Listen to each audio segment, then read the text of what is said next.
Marvel, start signing frozen fruit author, who on Fukin summary, Carl inexplicably traveled to the Marvel world.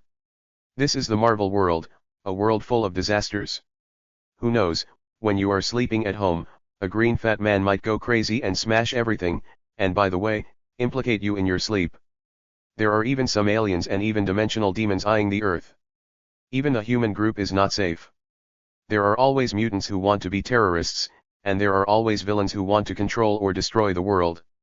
Even though S.H.I.E.L.D., which is supposed to maintain world security, is nearly 80% Hydra. After Carl received the memories of his original body, he immediately wanted to go to the flower planting house under his Chinese identity, until he heard, "System activation in progress, system activation completed." Chapter 1 Crossing Hot Sun. A farm outside New York City, USA. In the house on the farm, the living room was full of wine bottles, and the food on the table had been moldy and even smelled bad because of the age. On the sofa in the middle of the living room lay a black-haired Asian youth with cold eyebrows, clean facial lines, and a high nose bridge. Because his eyes were closed, it was easy to see his thick and long eyelashes, and his thin and rosy lips made him look very cool and handsome. Moreover, because he was Asian, his hair was black, which made his temperament very cool. Suck. Carl took a deep breath and suddenly opened his eyes. After smelling the odor around him, he immediately covered his mouth. The food in front of him and the wine bottles around him were moldy due to being stored for too long, and the smell was not pleasant. Where is this? I'm not. Then Carl began to recall his recent memories. He only remembered that he loved a girl, but he didn't dare to express his feelings. He also knew that the two of them had no future. After knowing that the other party had a boyfriend, he was drinking alone by the lake. It was 2 or 3 in the middle of the night. After that, he had no memory. Carl sat on the sofa to calm down for a while, ignoring the stench around him. He thought about how he had read a lot of online novels before. This situation seemed to be the legendary time travel, or soul travel. And looking at the surroundings, it seemed that this guy had been dead for a few days, and even the food on the table had become moldy. After taking a deep breath, Carl stood up and walked towards the door. Click. After opening the door and looking at the sunshine outside, he suddenly felt that traveling through time might not be a bad thing, because in the original world, he was an orphan, and even more so an orphan without money. Moreover, the family conditions of the girl he loved were upper middle class. He struggled all his life but could hardly buy a house in the city where her family lived. Knowing that there was no result, he was still deeply involved and couldn't extricate himself. Now, after traveling to another world, all these things can be blown away by the wind. He often knows that he is only moving himself. Now he can completely let go and even start a new life. What? Carl suddenly felt a wave of memories pouring into his mind, and the mental fluctuations caused Carl to feel like dying.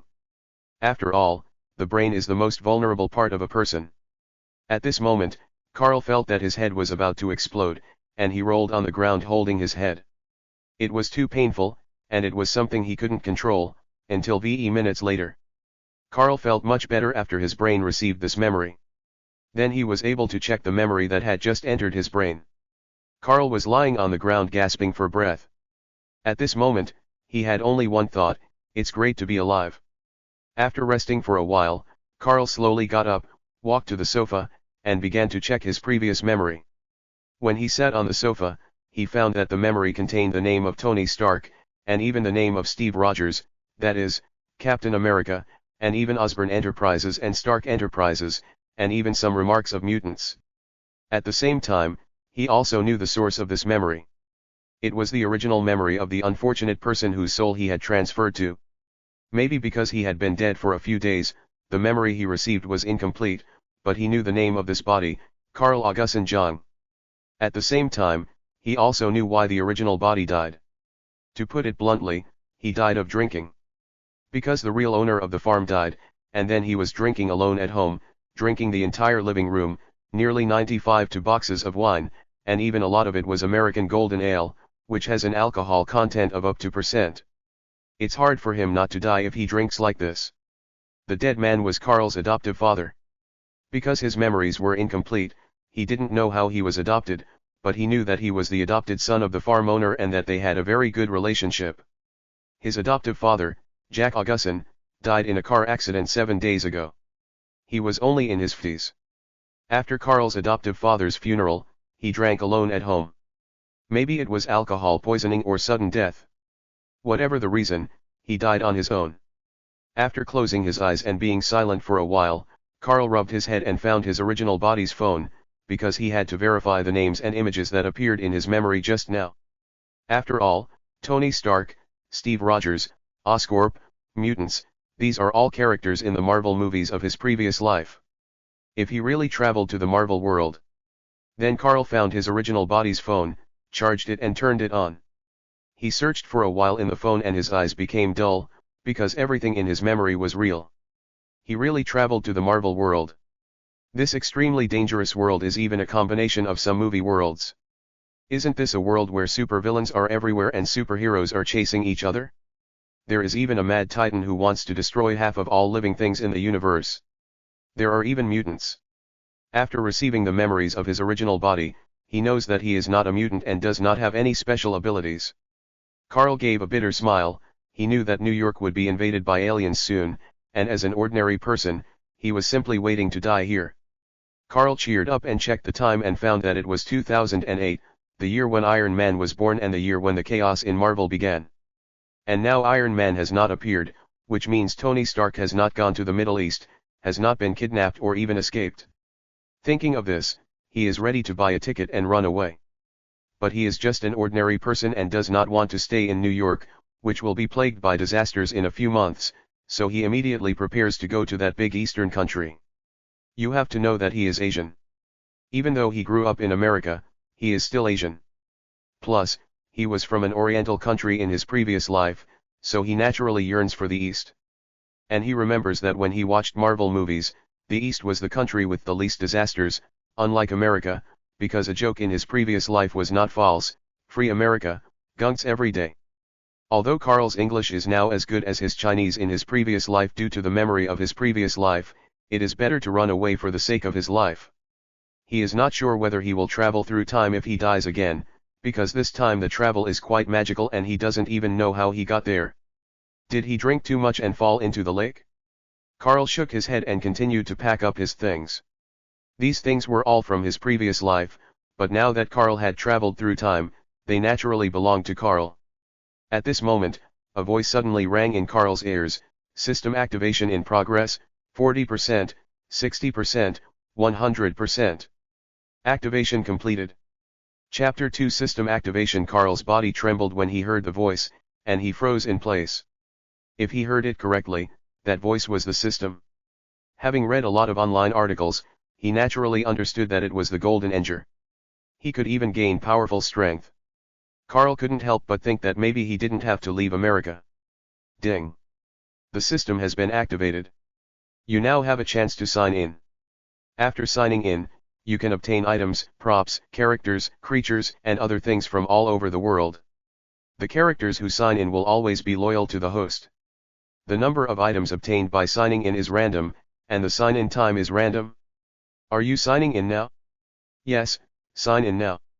Carl said immediately after listening to the system's explanation, and his tone was very excited, because this is the system, and now it is Carl's life-saving straw. You know, in this Marvel world full of dangers, he has no sense of security at all, and he may even be robbed by black people when walking on the street. If a gun goes off accidentally, he will probably be taken away directly. Not to mention that Carl knew the Sorcerer Supreme in Kamtoj on Earth, Ancient One, who was the big guy holding the Time Stone. He might be watching him somewhere. What's more, she has been observing the Earth and defending against invasions from various dimensions. Carl was not sure whether Ancient One had noticed his appearance. He must have appeared in the Marvel world because of the system. As for which one is more powerful, the system or Ancient One, it must be the system. Ding! Sign in successfully. Congratulations on getting Ice Fruit X1, Niga Mask X1, Woodcutter's Fountain X3. Ice Fruit, a unique fruit from the world of One Piece, which is a natural ice fruit. After eating it, one can gain the ability to control ice, and even transform oneself into an element. However, one will be cursed by the sea and will not be able to swim. Touching the sea water will cause one to lose ability and become weak. Nigia Mask, a unique mask from Jackie Chan Adventures. It can summon humanoid ninja soldiers from the darkness. The combat power of each ninja soldier is equivalent to that of a special forces soldier. Because the system has modified its rules, you can summon ninjas without wearing it. The mask will not be demonized, but will slowly strengthen the host's body. If you collect 10 masks, you can obtain the entire Shadow Kingdom. Woodcutter's Fountain, from the world of Doraemon. As long as you throw something into the water of the Woodcutter's Fountain, the Woodcutter Goddess will emerge from the water in front of you. If you can tell the truth about what you threw, then she will give you something better. Hiss. These are all good stuff. The Ice Fruit, the Nega Mask, the Woodcutter's Fountain. Now we nearly have a foothold in the Marvel world. The Ice Fruit is the fruit of Aokiji in One Piece, but if I eat it now, I will still be cursed by the sea. It seems I can only waste the Woodcutter's Fountain once. Carl looked at the 3 items in front of him and muttered to himself. He has decided to put the ice fruit into the Woodcutter's Fountain to see if the curse can be eliminated. Then Carl put a small swimming ring on the ground, threw the frozen fruit in, and put on the Nega mask on his face. After all, the Woodcutter's Fountain must have its merits. How could the Woodcutter Goddess give you better items so easily? Carl is not a fool. Although he has not watched Doraemon much, it is definitely not easy for him to answer. So he put on the Nega mask just in case. After all, it is one of the 10 masks in the Shadow Kingdom. Then the woodcutters spring ashed with a colorful light, and a beautiful goddess wearing a straw hat appeared in the spring, and then slowly spoke to Carl. "Excuse me, is it this imperfect frozen fruit or this perfect frozen fruit that you threw away?" As the woodcutter goddess spoke, Carl said in his heart, as expected, because Carl felt that her words were full of temptation, making Carl keep looking at the perfect frozen fruit. If it weren't for the fact that the Nega mask began to strengthen Carl's body and he wore it on his face, Carl would probably have said that, what was lost was the perfect fruit. What I lost was, that, imperfect fruit. Carl suppressed his desire and answered the goddess of the woodcutter. Perhaps because of the increase in his mental strength after traveling through time and the Nega mask, Carl gave the correct answer. After hearing what the goddess of the woodcutter said, she was pleased and replied, "Congratulations, you got the answer right. Then this perfect frozen fruit is for you." Then a perfect frozen fruit appeared in Carl's hand. The woodcutter goddess dived into the spring and disappeared, and the woodcutter's spring shone again, and then disappeared as well. Only the RST palm-sized swimming ring was left. Carl ignored the swimming ring and looked at the frozen fruit in his hand. Ice frozen fruit, a unique fruit from the world of One Piece. It is a natural ice fruit. After eating it, you can gain the ability to control ice and elementalize your body. After passing through the woodcutter's fountain, there is no longer any curse from the sea. After seeing the system's annotation, Carl smiled slightly, and then took a bite. As Carl took a bite of the fruit, it was not as unpalatable as Carl had imagined. Instead, it was very delicious and especially sweet. Carl nished the frozen fruit in a few big mouthfuls, then stood there, feeling the power in his body. Then he gently raised his hand, and the walls, wine bottles, and sofas in the room began to freeze. And the speed was very fast. Carl dispersed his ability and then used elementalization. He turned into an ice man, which also meant that he would be immune to physical attacks. There was no armed color domineering in the Marvel world. Carl was not afraid of being attacked now. Although there were still many people in this world who could attack him, there were not many on Earth now, such as Ancient One, Charles, Dark Phoenix, Wanda. But that was also the future, and Carl was a little afraid of Charles's mind control. After all, if his memory was seen by Charles, it would probably cause a big mess. Carl thought for a while and asked the system, "Is there any way to protect my memory from being invaded?" "Host, don't worry. With the system in place, no one can invade the host's mind. I can rest assured that." Carl was relieved when he heard the system's words, because Charles's ability was too incredible. With the brainwave enhancer, he could even destroy the entire human civilization in an instant, but he wouldn't. Carl also believed that Ancient One would not just stand there and watch. If human civilization was destroyed, then what was the point of her protecting the Earth? Now that Guyi didn't come to end him, he was happy to be free. What's more, it would be very stressful to talk to a big shot like that. He might accidentally reveal something. It would not be fun if she treated him as an invader from another world and locked him up in the mirror space. Then Carl used the Nega mask to summon Black Shadow ninjas from the darkness. The whole house was LED with Black Shadow ninjas. The black ninja uniforms and scarlet eyes looked very evil, but Carl didn't care at all. He tried his limit and could barely summon 1,000 Black Shadow ninjas. However, due to his poor physical condition, he could not withstand so much dark energy. After all, this place was different from the original Jackie Chan Adventures world. Chapter 3, Robbery of the Gang. Carl summoned 100 Black Shadow ninjas and asked them to clean up the house and clear away all the garbage, such as bottles, because now he has the ability and does not need to leave America, even though this is Marvel.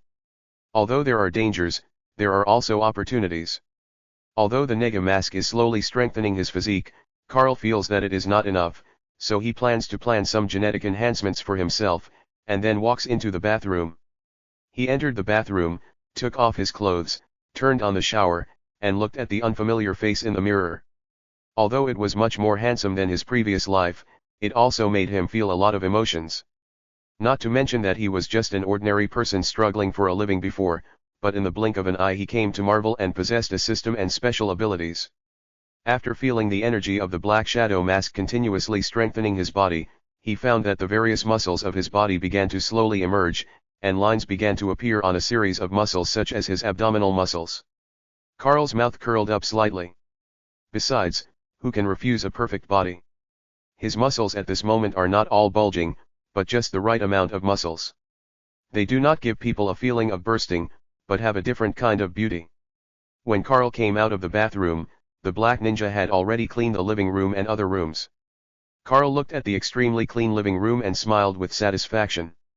The black ninja can execute some simple commands and tasks. Carl remembered that in the movie Jackie Chan Adventures he had watched before, Xiao had controlled the black ninja to do a series of things such as housework. After looking at it with satisfaction for a while, he returned to the original body's room and sorted out all the original body's money. Then Carl found that he seemed to have no money now. The original body used his last few US dollars to buy wine, and now there is only 100 US dollars left. Carl couldn't help but be speechless. This guy really planned to drink himself to death. But it was true. After all, Americans, everyone had huge loans, all kinds of student loans, and even now many PhD graduates had not yet paid off their loans. Carl remembered that an American president in his previous life paid off his loans only 3 years before taking office. Carl couldn't help but sigh at the capital power of America, but fortunately his original body had no loans to repay. Because this guy didn't go to college at all, and after graduating from high school, he stayed at home to help his adoptive father run the farm. Carl couldn't help but have a headache when he looked at the several pieces of money in his hand, which added up to only $100. But Carl suddenly had an idea and thought of a solution. I can go and the gang. This is Marvel, not the our farm of my previous life. I am not an ordinary person anymore. It seems that I don't have to care about the laws of this world. After all, the gang's money comes from dirty sources, so I can just take it. If you want to do it, just do it. Carl took out his original clothes from the closet and changed into a white shirt and black suit pants, and then put on a pair of leather shoes. This is already the most formal out in Carl's closet. Otherwise, how can you expect a farmer's adopted son to be so fashionable? Carl walked out of the room slowly, with his black hair combed back, his blue eyes sparkling, his handsome face, and his height of nearly 190 centimeters. Perhaps because of the Black Shadow mask and the frozen fruit, Carl's temperament was sharp and mysterious. He did not wear the Black Shadow mask on his face, but placed it in the system space, which was equivalent to a storage space, and anything except living things could be put in it. Carl walked slowly out of the living room, and the Black Shadow ninja from before also emerged from the darkness and followed behind Carl. Click. Take me into the shadow world and head to New York. Just keep going in this direction until you reach a huge city. Carl turned around and said to the shadow ninja behind him, pointing his finger forward, because the shadow ninja didn't know what New York was. After hearing this, the shadow ninjas behind Carl nodded in unison, and the two shadow ninjas walked behind Carl, each stretched out a hand on Carl's shoulders, and then took Carl into the shadow world. Although he could also enter the shadow world, it was his RST time entering it after all. This shadow world was not his now and he didn't know what was inside. To be on the safe side, it would be better for the shadow ninja to take him in. When it came to uncertain and unknown things, Carl usually remained vigilant or acted cautiously. After the Shadow Ninja brought Carl into the Shadow World, as expected, there were many dark creatures in it, and the aura they emitted was very terrifying. They even followed Carl and others. Perhaps because of the Shadow Ninja, they just followed and did not attack. Carl couldn't help but feel fortunate that he had made the right decision to let the Shadow Ninja bring him in. If he had entered alone, he would have probably been attacked. Before Carl could think more, the Black Shadow Ninja took Carl out of the Shadow World, and then Carl and the two Black Shadow Ninjas appeared in an alley in New York City. Carl let the two Black Shadow Ninjas enter his shadow and walked out. Then he found that he was actually in Manhattan, and Carl was going to Creighton, which also has a name, called Hell's Kitchen. It is a small area under the Manhattan area, not far from Carl's current location. After Carl hailed a taxi, he headed towards Hell's Kitchen. Because the distance was not far, Carl appeared on a street in Hell's Kitchen 20 minutes later. Carl walked slowly into a dark alley, and then a large scarlet light emerged from the alley. Carl summoned 500 Shadow Ninjas, and then ordered them to take away all the cash of the gang in the area. The Shadow Ninjas in the alley nodded and disappeared, and Carl himself let the two Shadow Ninjas take him into the Shadow World. He didn't want to be noticed, not to mention that there are a lot of black technologies in the Marvel world, and maybe something could detect that it was the Shadow Ninja he summoned. 20 minutes after Carl entered the Shadow World, the Shadow Ninjas came back one after another, each holding a black box in their hands. Carl opened one of the boxes and found that it was full of US dollars, and there were more than $200 in these boxes. The others were LLED with a pile of US dollars. Carl couldn't help but smile when he saw so much money. In his previous life, his savings didn't even exceed 50,000 US dollars, but each black box here probably contained $1 million US dollars, and there were more than 200 boxes here, with some scattered US dollars. Carl looked at the returning Shadow Ninjas and found that there were not 100 of them. They were probably killed after being discovered, because the Shadow Ninjas were not really immune to rearms. At most, they could withstand a few hits, or chop the bullets away with a samurai sword. Carl didn't care so much. Even if they were discovered, so what? They didn't know it was him, Carl, who did it. Even if they knew, Carl would not be afraid. If he couldn't win, he could just run away. Not to mention that there are mutants in this world, and Carl doesn't believe that there are none in the gang. His current strength is not very strong, so he doesn't intend to GHT with others. His ice fruit has not been developed yet, and even his physique is not strong enough. Now he can only reach the level of a national athlete at most, not even the level of Captain America. Chapter 4 Attention Carl asked the Black Shadow Ninja to take him home, and put all the US dollars into his system space. After a while, he returned to his farm outside New York. What Carl didn't know was, a large part of the money stolen by the Shadow Ninja in Hell's Kitchen was Wilson Grant Fisk's money, and it was all taken from his safe. Even the lost Shadow Ninja was outside his safe. He also has another name, called Kingpin. He is the boss of the entire Hell's Kitchen gang, and every gangster is very afraid of Kingpin, but they can only surrender and pay tribute every month. Even the entire New York mob is related to him.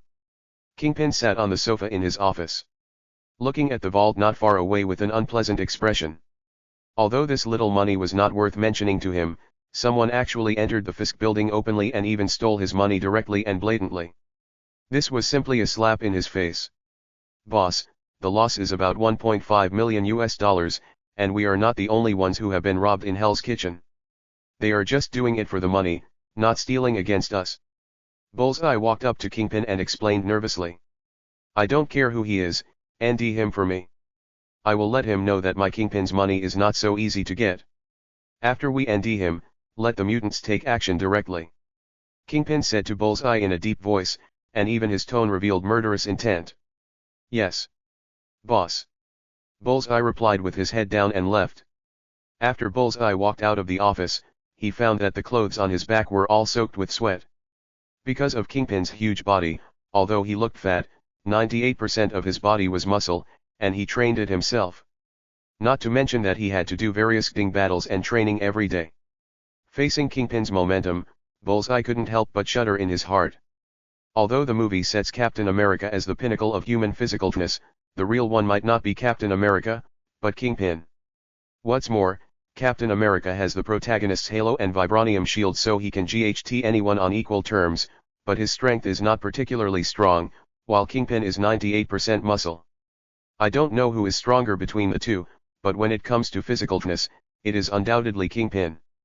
No matter what, Captain America is just taking drugs, while Kingpin is the result of real training.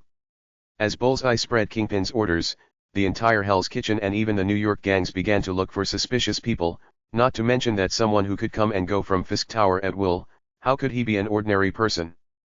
But because of this, many mutants and ordinary people living in Hell's Kitchen were checked and abused by the gangs. After all, the gangs won't just check without telling you anything. Many gangs use the name of inspection to commit robberies and raping. Carl had no idea that Jin Bing was looking for him, but as soon as he planned to rob the gangs, he knew that he would be looked for by Jin Bing. He was not panicked at all and was not worried at all that they would ND him. After Carl returned to his home, he scattered a lot of US dollars on the bed, and then he lay down on it. He wanted to do this in his previous life, but the conditions did not allow it. Now it is different. After rolling around on the bed for a few times, Carl sat up and thought about how to improve his strength. Although he has the ability of the ice fruit, he is almost a novice in Ding and knows nothing. When Carl was worried, he suddenly remembered that his own Shadow Ninja was very powerful in close combat, but he only had the strength of a Special Forces soldier, which must be stronger than him. After that, Carl summoned 2 Black Shadow Ninjas and said to them, "Don't use weapons, just GHT the 2 of you." The 2 Shadow Ninjas nodded and began to attack each other, each move going straight to the vital point. They used various moves that could only be seen in the movies easily, and even more perfectly. Carl watched carefully from the side. Although he might not use close combat much in the future, he had to learn a little bit. Although he didn't need to be proficient in it, as long as he could use it, it was enough. In the next few days, Carl learned close combat with the Black Shadow Ninja, and he learned it very well. Because the dark energy was strengthening his body, his data continued to grow. He even practiced with the Black Shadow Ninja without using the freezing ability. Although he was usually the one who got beaten, his close combat ability had also improved significantly. At least it was not like before. Without using the freezing ability, he could still beat a few ordinary people. And Carl's physical condition has improved a lot these days. Now he can use the freezing ability continuously. Carl's temperament has also become more sharp and mysterious, and there is a cold air surrounding him. This is not done by Carl, but is naturally released from the body, perhaps because of the perfect freezing fruit. Carl has spent a lot of money these days. He bought the motorcycle he had always dreamed of in his previous life. It was a top-of-the-line motorcycle, including the helmet. This motorcycle cost him over $1 million. The entire body of the motorcycle is made of black, with some white lines around it, making the motorcycle look very high-end. Coupled with the metallic texture, it is hard not to make Carl's heart beat. After these days of training, Carl decided to go out for a race. Then he put on his helmet, got on his motorcycle, stepped on the accelerator, and sped towards downtown New York City. What he didn't know was that because he had a large amount of cash to buy a motorcycle, he attracted the attention of Kingpin. Chapter 5, Meeting Aunt May. Carl was speeding all the way on the highway and almost stepped on the accelerator to the bottom. The motorcycle roared towards the city. With Carl's current physicalness and strength, he would be any even if an accident happened, so he stepped on the accelerator recklessly until he slowed down after approaching the city. His speed just now reached nearly 280 yards. After experiencing the speed and passion, Carl drove his motorcycle to a restaurant. It was a Chinese restaurant that served Chinese food. Carl discovered it by chance and felt it was good, so he would come to eat there occasionally. Fisk Building. Kingpin office boss, we found a suspicious target in a motorcycle shop in Manhattan. He bought a motorcycle with $1 million in cash, and the batch of cash he used was similar to the serial number of the cash we stole. He is a Chinese named Carl Augustin Zhang. His family lives on a farm outside New York, and his adoptive father died in a car accident not long ago. He doesn't have much background, but I don't know what his abilities are. What do you think? A blond man wearing gold-rimmed glasses and a suit reported to Jin Bing, who was sitting in an office chair. He was Jin Bing's financial manager, Jess Kress. Bullseye, go and see his strength and take a few mutants with you. Kingpin said, looking at Bullseye standing next to him. Yes, boss. There's no need for mutants. I can deal with him this time, Bullseye said to Kingpin, and then left the office alone. Kingpin didn't say much after hearing this. After all, he didn't have to come back if he couldn't complete the task. Because Black Shadow Ninja had stolen a large part of Kingpin's safe in front of Bullseye before, and he only killed a few of them, which made Bullseye very unhappy. In addition, Kingpin was already a little disappointed in him because he did not leave any enemies behind, so he planned to capture him alone and bring him to Kingpin. Bullseye still has confidence in his own strength. Whether it is close combat or long range, he is absolutely sure.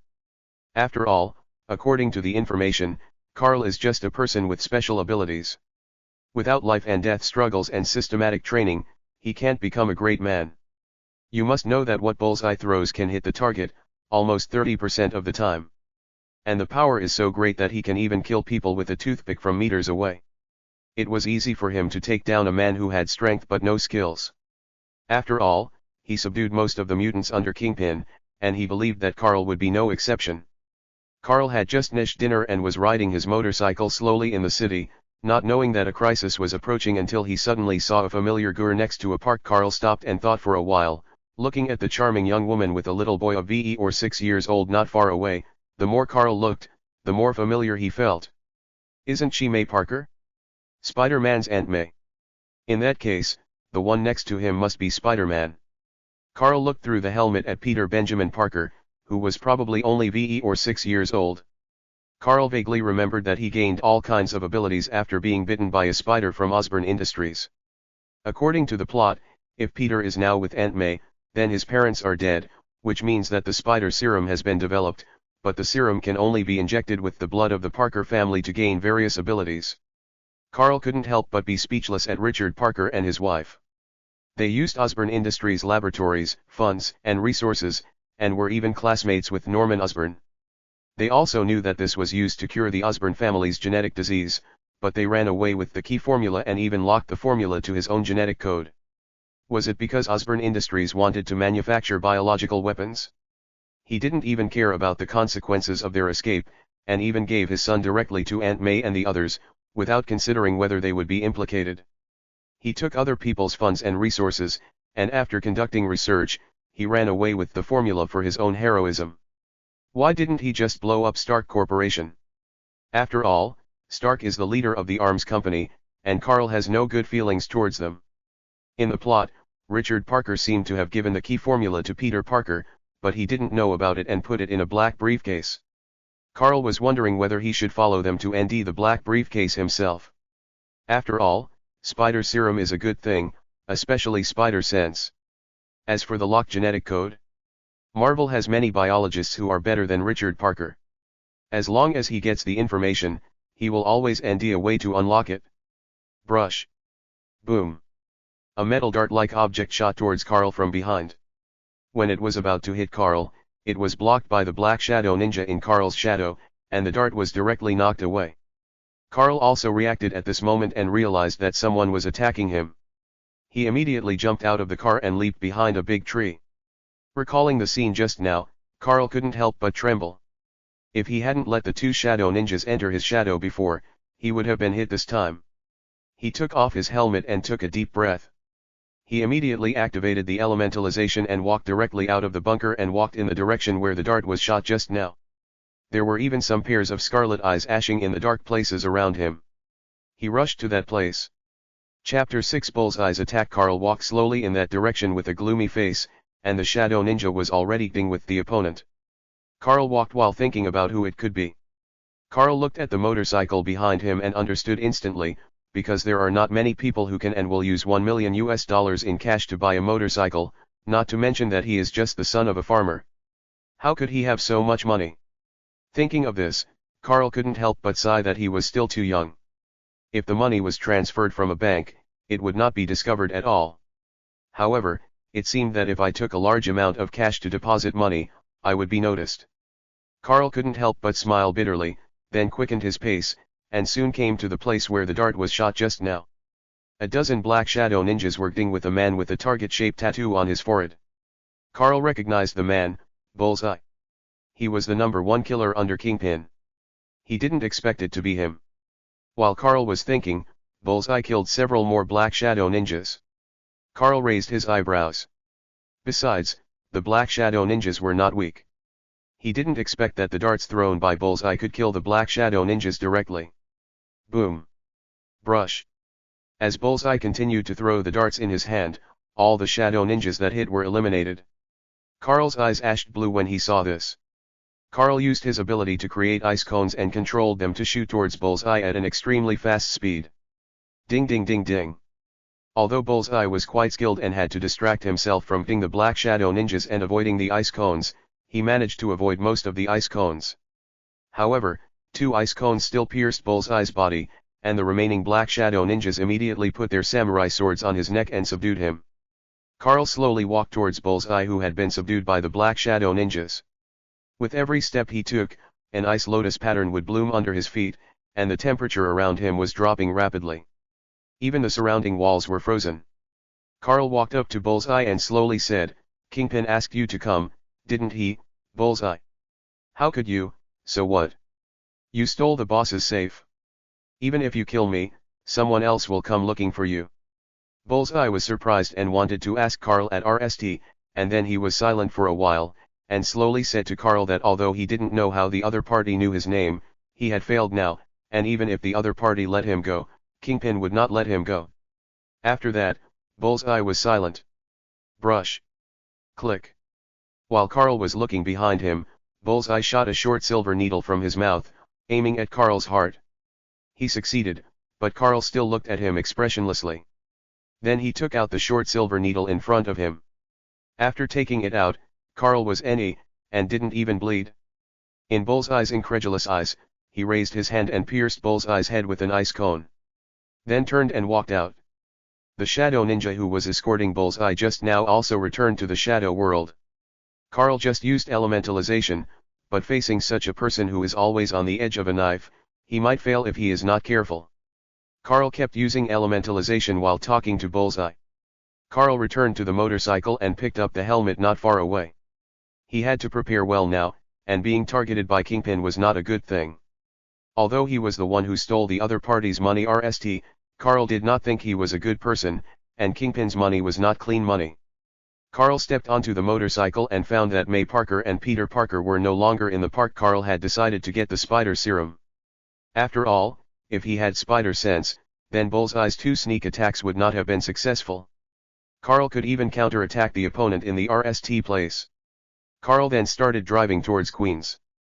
According to the address in the movie, Peter Parker and his family lived at 177A Bleecker Street. Carl planned to wait for them to fall asleep and then steal the formula without anyone noticing. Then Carl started driving towards 177A Bleecker Street. Just as Carl was about to reach Bleecker Street, as he passed an alley, he suddenly heard, "Let my aunt go. Help. Help. Peter. No, don't do that. I can give you money." After hearing Peter's name, Carl parked the car on the side of the road, took off his helmet and walked towards the alley. Although this matter had nothing to do with him, the beautiful and charming Aunt May was still worthy of his attention. Although Carl had some thoughts about her, he didn't know whether her husband was dead or not. It seemed that her husband died due to an operational error in an electrical operation in a company. I just don't know what the Marvel world is like now. Carl walked into the alley and saw several black men grabbing May Parker's arm, and Peter Parker biting a black man's hand with his teeth, while another black man punched and kicked Peter to make him let go. When they saw Carl walking up, they started to scold, "Yellow monkey, get away. Don't come here to seek death. Fuck you. Yellow monkey. Get out." Carl felt unhappy when he saw them swearing, so he walked up to them and slapped the black man who was holding Aunt May's arm on the head. Boom. With a slap, the nearly 1.9 meter tall black man was sent ying, and he crashed directly into the wall in the direction where Carl slapped him. When the other black man saw his companion being beaten, he took out a switchblade from his pocket and rushed towards Carl. "Hey, be careful," May exclaimed when she saw the man rushing towards the young man who had just saved her with a knife. Boom. Carl looked at the black man who was rushing over, kicked him away, and pressed on the black man who was slapped away before. Seeing that Carl was May immediately walked to Peter and checked his injuries. After ending that Peter only suffered some skin injuries, he breathed a sigh of relief, and then brought Peter to Carl and said, "Thank you for saving us, thank you so much. If you hadn't appeared, we might have." Because she was a weak woman, and Peter was only a VE or 6-year-old child, if no one rescued him, the result would naturally be, "It's okay, I came to check because I heard someone shouting for help. Is this brave little boy okay?" Carl said slowly after looking at Aunt May. He couldn't help but sigh that it was hard not to be moved by such a beautiful woman, who exuded a mature charm and had a plump gur. Even Carl's heartbeat quickened. Chapter 7 Formula in hand. It's okay, just some skin injuries. Why don't you come home with us? After all, you saved us once, so we have to entertain you, and Peter has to apply some medicine. May said as she looked at the black-eyed, blue-eyed young man in front of her. For some reason, she always felt that this young man had a different feeling, and his temperament was a bit mysterious. This is not very convenient. It's quite late now. Carl looked at the sky and said slowly to Aunt May. It's okay, I'll give you a taste of the apple pie I made. Big brother, just come with us. You looked so handsome in those 2 moves just now, can you teach me? Okay, excuse me for bothering you then. Carl agreed to May and Peter's invitation. It just so happened that he had wanted to go to their house in the RST place, but with a different purpose and method. Carl also wanted to see if Peter's uncle was still alive in the Marvel world, because he once said, "With great power comes great responsibility." Although Carl didn't take it seriously, it still influenced Peter's life. Because Carl was riding a motorcycle, Peter's eyes lit up when he saw Carl's motorcycle, and he asked Carl if he could take him for a ride. Carl readily agreed. After all, Peter was very cute when he was a child. May could only watch them helplessly, but in the end she also got on Carl's motorcycle. Because Peter was smaller, he could only sit on the fuel tank of the motorcycle. Carl even put his helmet on Peter, and May sat behind Carl. She was supposed to hold the fuel tank with her hands, but because Peter was sitting on it, she could only hold Carl's waist. When she put her hands on it, she was surprised because she found that the places she touched were all muscles. Then she couldn't help but touch Carl's abdominal muscles. Carl naturally noticed it, but did not stop it, not to mention that May was a mature woman with lingering charm. He said he was happy to do it, and then started the motorcycle and drove in the direction Peter said. After the motorcycle started, a force hit May's chest hard against Carl's back. Carl felt the softness on his back, and couldn't help thinking in his heart, I didn't expect Aunt May to have so much capital. May hugged Carl's waist with a blushing face, and somehow, she leaned her head on Carl's broad and strong back. She felt so safe at the moment, and even though she was still a little scared because of what happened just now, her heart was calm now, as if she didn't need to worry about anything, and she felt very comfortable and warm. Because this place is not far from Peter's house, it only takes VE minutes to get there. Then May took a lingering look at Carl's back and slowly got off the scooter. Then Carl carried Peter down, parked the scooter, and went into their house with May and Peter. After entering their house, he found that although it was not very big, it was very warm and the decoration was very delicate, giving people a very comfortable feeling. Carl could only say that she was worthy of being Aunt May. Peter, come here RST, I'll apply some medicine for you. May said to Peter holding a tube of ointment, and then Peter walked over. May then applied some ointment on Peter's blue areas. And then let Peter go play by himself. Wait a moment, I'll make you my best apple pie. Aunt May said to Carl while tying her apron. Carl was looking at Aunt May tying her apron with great interest. The mature woman's charm, plump gur, and apron made her look very special. Okay, then I'll have to try it. By the way, isn't your husband at home? Carl said with a smile, and then asked the question in his mind. No, he has left because he is an electrician and made a mistake in operation, so. May replied to Carl in a depressed mood. Oh, sorry, I didn't know. Sorry for bringing up your sad story. Carl said to Aunt May with an apologetic look on his face. No, it's okay, just stay here, or you can go to the second hour to play games with Peter, I'll be there soon. May knew that Carl didn't mean it, so she didn't mind, and then she walked into the kitchen. What she didn't know was that Carl did it on purpose. Carl was naturally happier at this moment, because Aunt May was single now, which meant that he had a chance to possess this beautiful woman who still had charm. Although he could also use force like a villain and possess her earthly, Carl preferred to conquer her from the heart to the body. After Carl walked into the bathroom, he summoned two black ninjas and asked them to go to Peter Parker's room and take the black briefcase under his bed. In Carl's memory, Peter seemed to have thrown the briefcase under the bed before. Although he didn't know if it was true, he had to see it to know. Then the two shadow ninjas disappeared into the darkness. Carl did not leave, but waited in the bathroom for a while. A minute later, two shadow ninjas appeared, one of them holding a black briefcase covered with dust. Carl did not care, but opened it. After seeing the big words "spider serum" on it, he realized that this was the thing.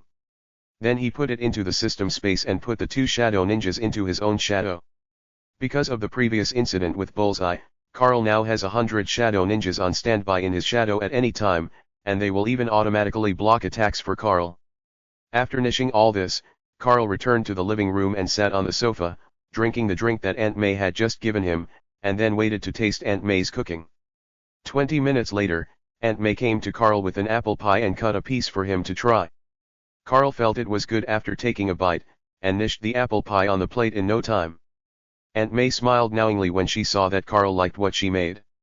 After all, no one would be unhappy to see others like to eat their food. "This is the best apple pie I have ever eaten." "Thank you, May," Carl said to Aunt May with a smile. The reason he knew May's name was because Peter said it when they were sitting on the motorcycle, and Carl also told her his name. "I'm glad you like it. Thank you so much for today. If it weren't for you." May thanked Carl. "It's okay. Next time, try to walk on the main road and try not to go out at night, because the security here is not very good." "Okay, anyway, thank you, Carl. You've thanked me so many times. I think this apple pie is enough to express your gratitude. Well, it's almost time. I should go too. I'll send it to you." Carl walked out of the door and headed towards his motorcycle, while May followed behind Carl. After Carl got on the motorcycle, May wanted to say something but stopped herself because she felt a little empty in her heart after knowing that Carl was leaving. Perhaps it was because Carl saved her, or because of the sense of security she felt on the motorcycle before, or maybe it was because Ben Parker had been gone for too long and she hadn't had anyone to rely on for a long time. She felt safe and naturally didn't want to lose it again. Chapter 8 Mutant Attack. "Well, Carl, can you please leave your phone number with me, because Peter just said he wants to call you." May saw Carl put on his helmet and prepared to leave, and she didn't know where she got the courage to say this to Carl, and then she lowered her head and didn't dare to look at Carl. Carl looked at May in surprise. Besides, he knew very well whether Peter had said this or not.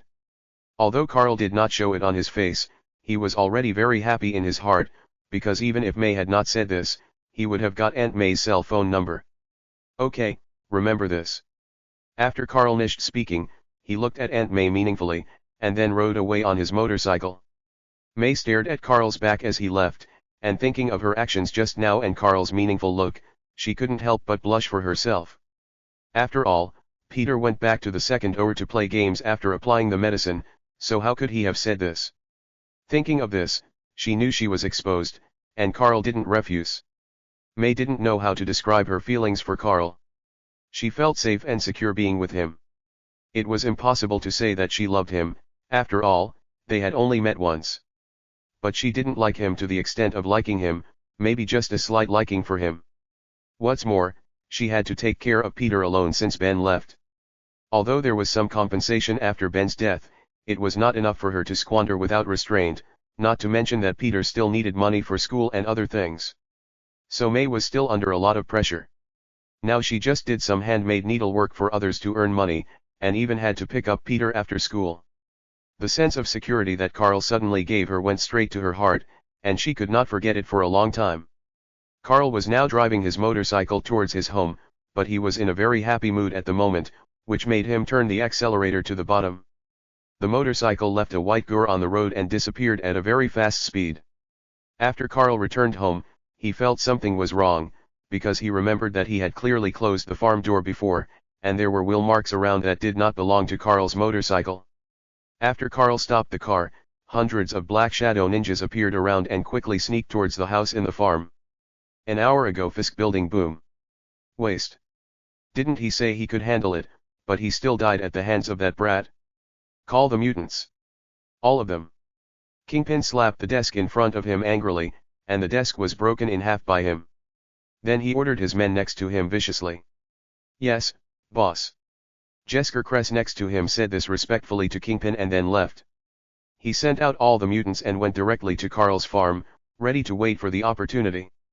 Although they didn't know the scene of the battle between Bullseye and Karl at that time, it was impossible for a dozen mutants to not be able to take down a mutant. No. They had already regarded Karl as a mutant with special abilities. Now there were at least 12 mutants ambushed in Karl's farm, but most of them were mutants with relatively strong physical toughness, and few had special abilities. Some of them have a big tail, or their hands have turned into monsters. Most of them do not look like normal people. After all, almost all the mutants who look like normal people and have special abilities have been taken away by Charles. He said that he was saving mutants, but there are so many mutant laboratories in the world, and it is not even certain that he brought all the mutants into Xavier's school for gifted youngsters. Boom. Boom. Boom. Boom. As the Shadow Ninja sneaked in, they soon started dealing with the mutants, and Karl also knew the location of all the mutants. Although he had some guesses in his mind, no matter what, since they dared to come, then Karl dared to kill. As for the consequences, whether it was Xavier's school for gifted youngsters or Kingpin, he could bear it. It was difficult for him to judge Charles, right or wrong had nothing to do with him. Since these mutants dared to come, they had to die. More and more shadow ninjas emerged from the darkness and attacked the 12 mutants. Karl elementalized his body and controlled the ice cone to shoot at a mutant.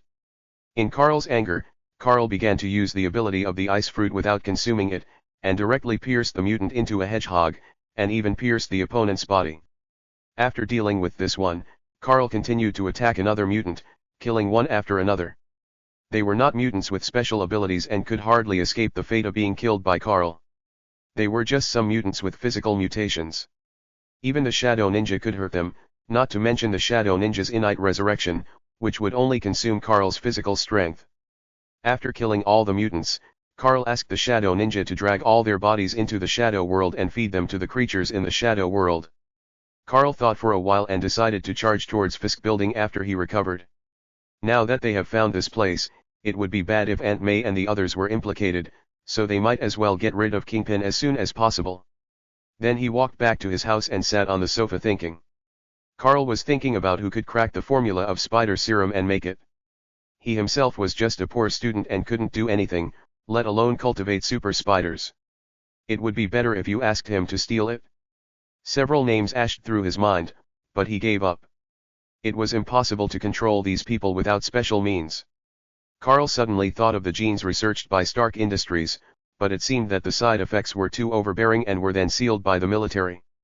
Thinking of this, Karl suddenly had an idea, because it was 2008, which meant that Tony Stark would be kidnapped soon. If he rescued him, he could even let him perfect the super gene previously researched by Stark Industries, and then give him one. It is not impossible. This super gene seemed to have been sealed by Ross and later injected into Bronski. Chapter 9, Slaughtering the Gangsters. After thinking about this, Karl decided to make Tony Stark owe him a favor and let Tony create a super gene for him. After all, his physique is still too weak now. Although he has elemental protection. If he has no physical strength, wouldn't it be like a decoration? Moreover, the ice fruit needs to be developed step by step. Now he hasn't even exerted half of the power of the ice fruit. You know, Aokiji in One Piece can freeze the sea. After resting for 30 minutes, Karl walked out of the house and headed towards his motorcycle. He got on the motorcycle with one stride, put on his helmet, and sped towards downtown New York. He stepped on the accelerator to the bottom, and the motorcycle made a deafening roar. Then it turned into a white shadow and rushed towards downtown New York. Although he could let the Shadow Ninja take him to the Shadow Kingdom, Karl just wanted to tell Kingpin, "I'm here, are you ready? If I don't hurt them, they will probably cause me trouble in the future." Fisk Building boss, all the mutants sent out have lost contact, and someone spotted a black and white motorcycle speeding towards downtown New York. It was initially determined to be Karl Augustin Jang. Jesker Kress reported to Kingpin, who was sitting in his office chair, with his head down. Then let the entire Hell's Kitchen gang mobilize. I want him to die if he comes. Jinbing said calmly to Jesker Kress. People who know him understand that the calmer Jin Bing's tone is, the angrier he is at the moment. Yes. Boss. Jess Creston lowered his head and said to Kingpin before turning around and leaving the office. He then went to order the gangs to attack Carl. He also knew that Kingpin was in a furious state now and he didn't want to anger him. He might be strangled to death, not to mention that the previous Nanchal manager died in this way. Then Jess Crest conveyed Kingpin's order to the leaders of major gangs, and then the entire Hell's Kitchen was mobilized. This action also alarmed the Manhattan Police Department, but they did not dispatch any troops, because now even if the police force from the surrounding areas was mobilized, it would not be enough to control and quell the entire Hell's Kitchen. But it would be better to let them GHT and let more people die. After all, none of the gangs in Hell's Kitchen are good. When Carl rode his motorcycle quickly into the city, he slowed down and drove towards the Creighton area. However, Carl felt something was wrong along the way. After entering Hell's Kitchen, it was too quiet. How could Hell's Kitchen be so quiet?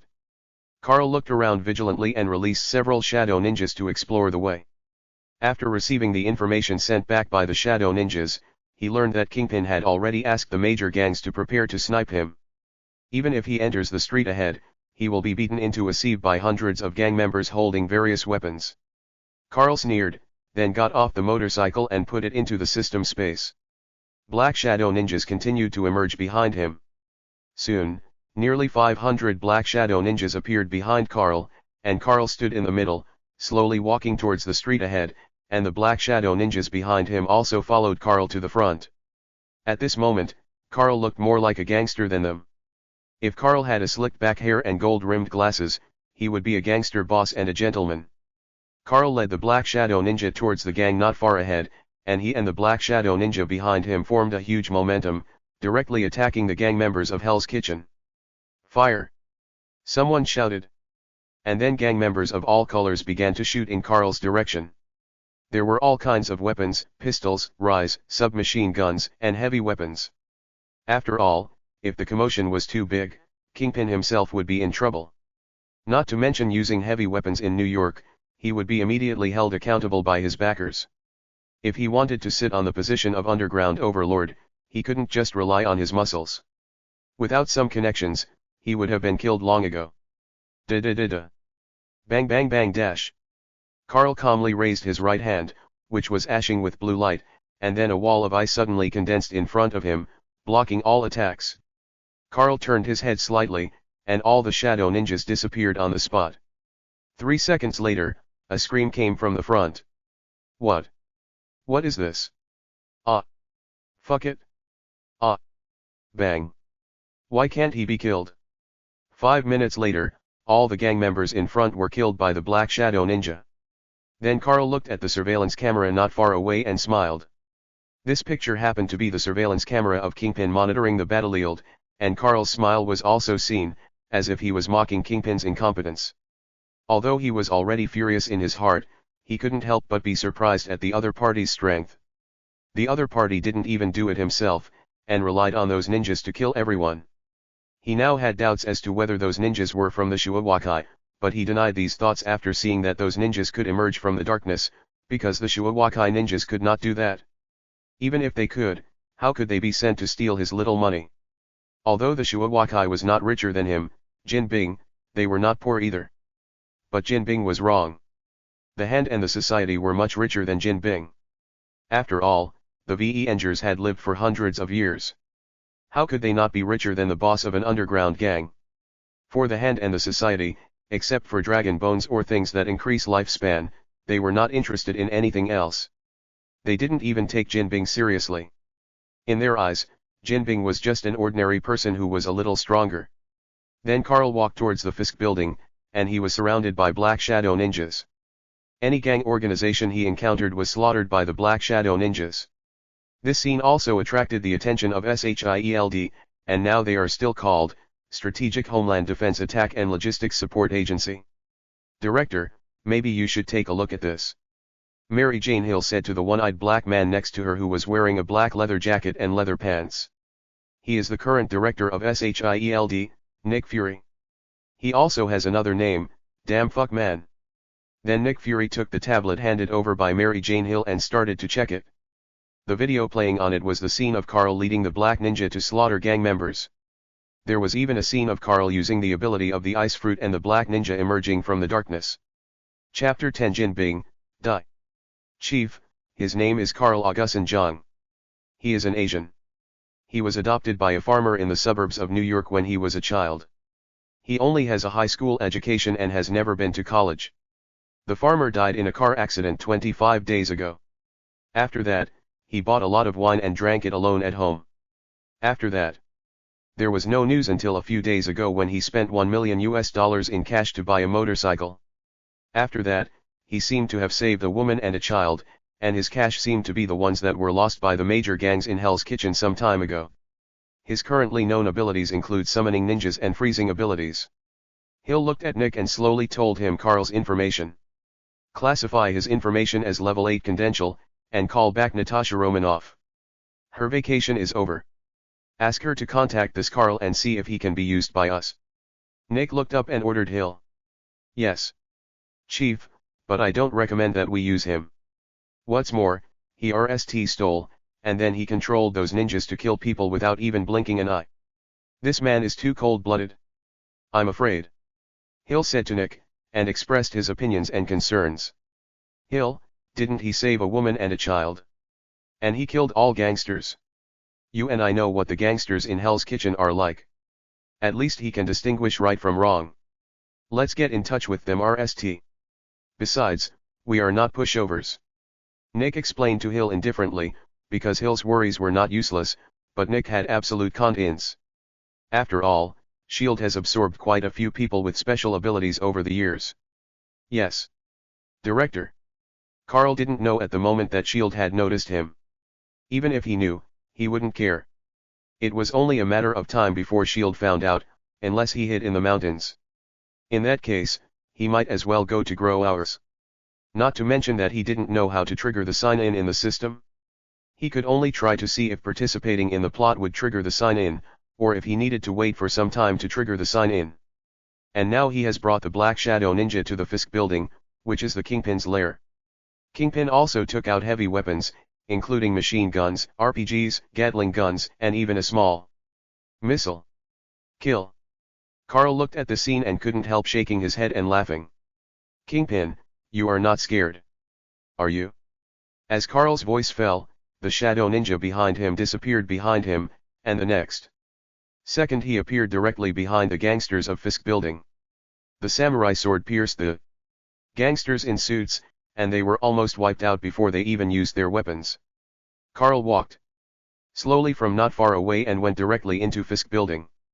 Blue light occurred all around him, and the surrounding walls began to freeze, and even began to spread to the upper floors.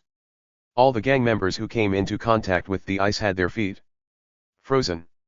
Then Carl ordered the Shadow Ninja to start killing, because now all the gang members in Fisk building had their feet frozen and were unable to resist. What? Bang. Ah. How is this going? Bang. Help. It's the devil. You are devils. Ah. In 10 minutes, all the gang members in the building except the or where Kingpin was located were killed. Then Carl sat on a chair and two Black Shadow Ninjas appeared behind him. A hand was placed on Carl's shoulder, and then they sank down. On the or where Kingpin was, there were only Kingpin, Jesk, and a mysterious man in a black hood. He scowled because he was also frozen by Carl. Because he found that he couldn't break free, and if he tried to break free by force, his legs would be broken. Because this was the ability of the perfect ice fruit strengthened by the woodcutter's fountain. Of course it was not the previous ice fruit, and Jesk was also frozen, only the mysterious man in the black hood was not affected. Brush brush brush brush brush. A large group of Black Shadow Ninjas appeared in front of them, and Carl slowly emerged from the darkness while sitting on a chair, and looked at the bald fat man in front of him with interest, that is, Kingpin. Then he glanced at the mysterious hooded man next to him, and then slowly said, Kingpin? You have 1 minute to say your last words. You still have a chance to say them while I'm still in a good mood. Go ahead. Don't forget, I'm your employer. Jin Bing did not answer Carl's words, but said to the man in the hoodie next to him, and Carl turned his gaze to that man. Of course. The mysterious man in the hood said slowly, and it was actually a pleasant female voice. Carl couldn't help but find it a bit interesting. After all, Carl knew all the people who were capable of dealing with him, but the person in front of him was not among them. Then suddenly, a series of attacks composed of white telekinesis appeared around and attacked Carl. But at this moment she also exposed her true identity. Carl looked at this and suddenly felt a little familiar. He casually swung out an ice wall, and then thought for a while, and suddenly thought, isn't this a spirit disc? The ability seems to be able to turn telekinesis into various weapons. Although I don't know how Kingpin found her, Carl will not spoil her. When Carl swung out the ice wall, the surrounding Black Shadow ninjas also rushed towards Psylocke, but because of their telekinesis, they could hardly get close to Psylocke. After seeing this scene, Carl condensed an ice dragon and controlled it to crash into Psylocke. He wanted to see whether her telekinesis was stronger or his own control was stronger. Boom. In the end, Carl was slightly better. Psylocke was directly knocked away by the ice dragon. Then when she wanted to continue getting, Carl froze her entire body, except for her heart and head. After all, Carl's ability to control freezing is not just to make ice, he can even freeze water molecules in the human body. Before, he wanted to see who was stronger, but now that the competition was over, Carl naturally didn't bother to play with her.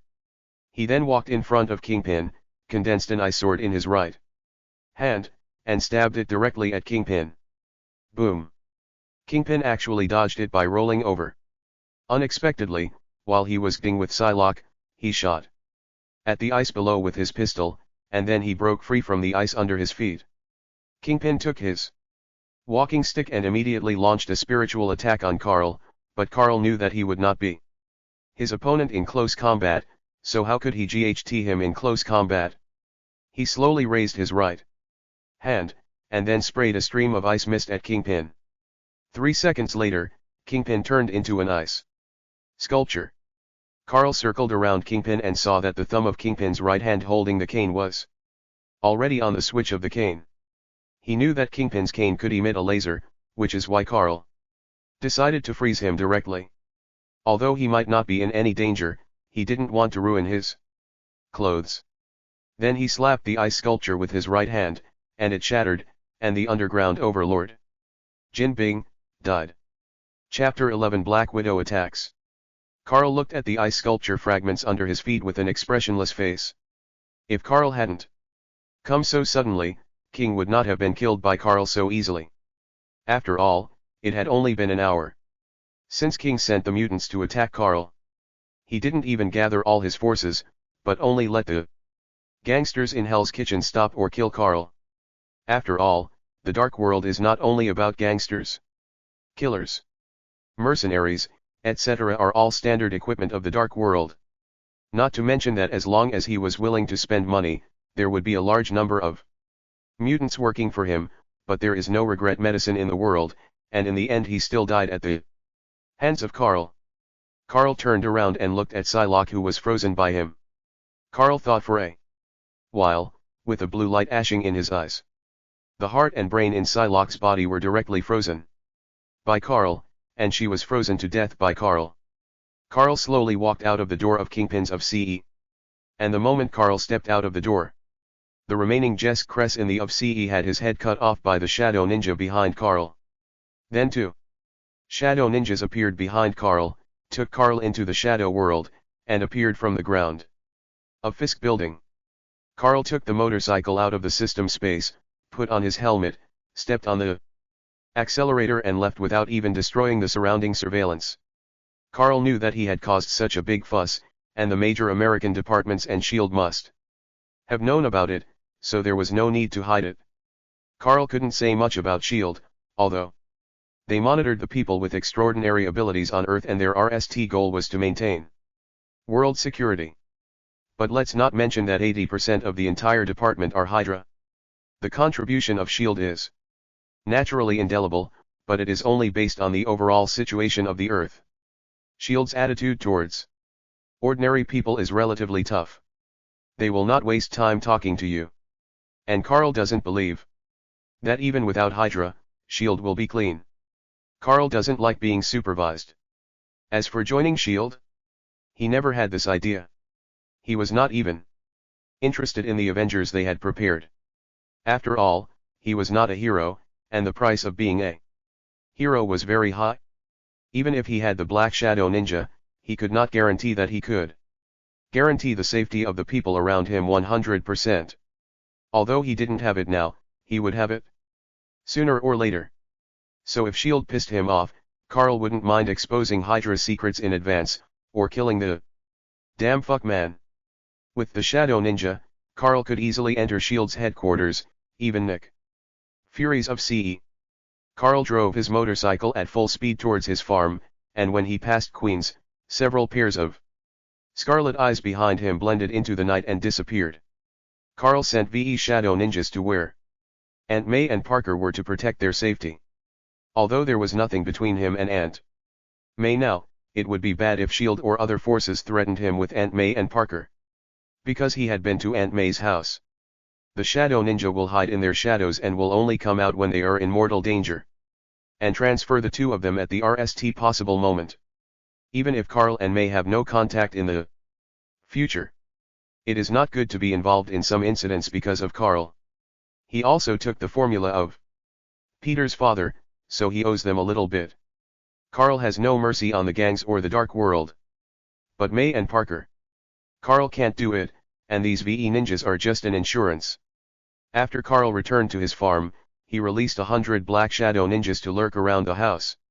After parking his car, he went back to the second floor to sleep. After all, he had been killing people all night.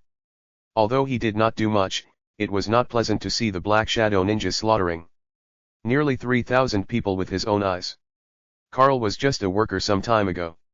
During this period, Carl forced himself to change his mindset, but the feeling of killing someone was still uncomfortable. He fell asleep immediately after falling on the bed. After Carl fell asleep, pairs of scarlet eyes lit up outside the house, inside the room, and in the living room. If someone tries to sneak into Carl's house now, he will undoubtedly be attacked by all the Shadow Ninjas, or even killed directly. The next day, Carl slowly opened his eyes while lying on the bed, looking at the familiar ceiling, and he felt relieved. He was afraid that he would wake up the next day and travel through time again when he went to bed. Every night these days. But fortunately, he could see the familiar ceiling every time. Carl rubbed his hair and sat up. Several pairs of scarlet eyes ashed behind him and disappeared. Behind Carl. Carl went into the bathroom to wash up, changed his clothes and walked out of the room. Carl was wearing a platinum shirt, black suit pants and black leather shoes. After walking downstairs to the living room, several Shadow Ninjas had already prepared breakfast and placed it on the dining table. The few Shadow Ninjas who disappeared behind Carl just now came to make breakfast for him. After finishing breakfast, Carl rode his motorcycle to Manhattan, New York. Carl found a cafe, ordered a cup of coffee and sat there, because he had nothing to do, or he didn't know what to do. In that case, he might as well enjoy life. When Carl was looking outside in a daze, a voice rang out. "Hello sir, here is your coffee." Carl slowly looked towards the source of the voice. A sexy woman with big wavy burgundy hair, wearing a coffee shop uniform, spoke to Carl and placed the coffee on the table in front of Carl. Carl was very shocked, but did not show it. "Thank you," Carl said to the sexy waitress with big wavy burgundy hair without changing his expression. "Enjoy your meal," the waiter said to Carl, winked at him, and left. Carl looked at her back and couldn't help but sigh, "Isn't it the Black Widow, such a goer?" But Carl was more solemn in his heart, because the burgundy wavy sexy waitress was a level 7 agent of S.H.I.E.L.D., and also the famous Black Widow, Natasha Romanoff. Her appearance here also meant that S.H.I.E.L.D. had noticed him.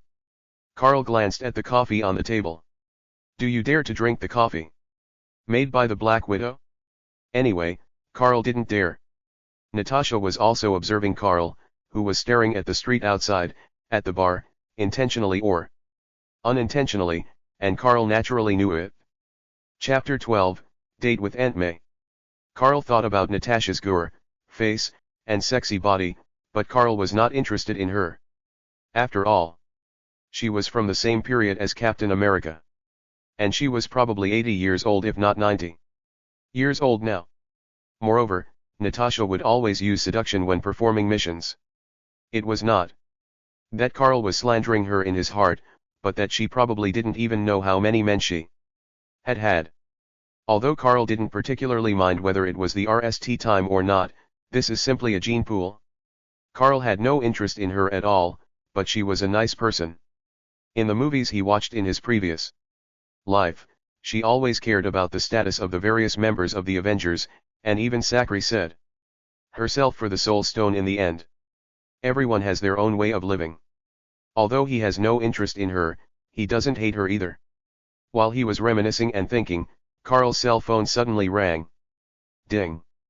There weren't many people who had Carl's phone number and would contact him. Without even thinking, Carl knew it should be Aunt May, and then he answered. Hello. Hey, Carl, I'm May. I want to do something this afternoon. Can you go with me, if you have time? I have time. Okay, thank you. Carl. Are you at home now? I'll come over. Yes, I'm still home, it's okay. Okay, I'll come over now, hanging up. May sat on the sofa and listened to the sound of the phone beeping, the sound of the phone being hung up. She suddenly felt a little crazy. She was so obsessed that she actually called Carl and even lied to him that she had to go out to do something and asked him if he could accompany her. Carl agreed and even said he would come soon. May reached out and patted her face. At this moment, she regretted the stupid thing she had done. She didn't know why she wanted to call Carl, and even called him. After calming down for 30 seconds, May got up and walked to her room and started to choose clothes. After all, Carl was on his way. The other side. After Carl hung up the phone, the corners of his mouth curled up slightly. He didn't expect Aunt May to call him, because his mind was a little confused now. He didn't plan to start pursuing Aunt May immediately, but planned to enjoy life for a few days and then rescue Tony Stark after he was kidnapped in the Middle East. By the way, he asked him to perfect the super gene and make a copy for him. Now Aunt May's call interrupted his plan. Carl came to the bar, paid for the coffee and left. Natasha looked at Carl with seductive eyes. Carl glanced at her coldly and left. Carl then stepped onto his motorcycle and drove off. The target did not drink the coffee and has left. Natasha put her right hand on her ear and said to the headset, and took off her apron and left the cafe directly. The other waiters took the aprons from her hands. All the service staff in this cafe were actually SHIELD agents. There was even a black car outside that drove in the direction of Carl after he left. When Carl was about to reach Queens, he naturally realized that someone was following him. Then a black light ashed in his eyes, and several pairs of scarlet eyes appeared in the shadow of the vehicle and sneaked behind Carl until they came under the vehicle that was following Carl. Without hesitation, they inserted their samurai swords from under the car, destroying the car's power system, and then disappeared. It's not that Carl hadn't thought about killing them all, but that would mean making enemies with SHIELD. Although SHIELD's agents couldn't pose any threat to him, there were too many of them and it would be annoying. Besides, damn fake had Captain Marvel's quantum pager in his hand.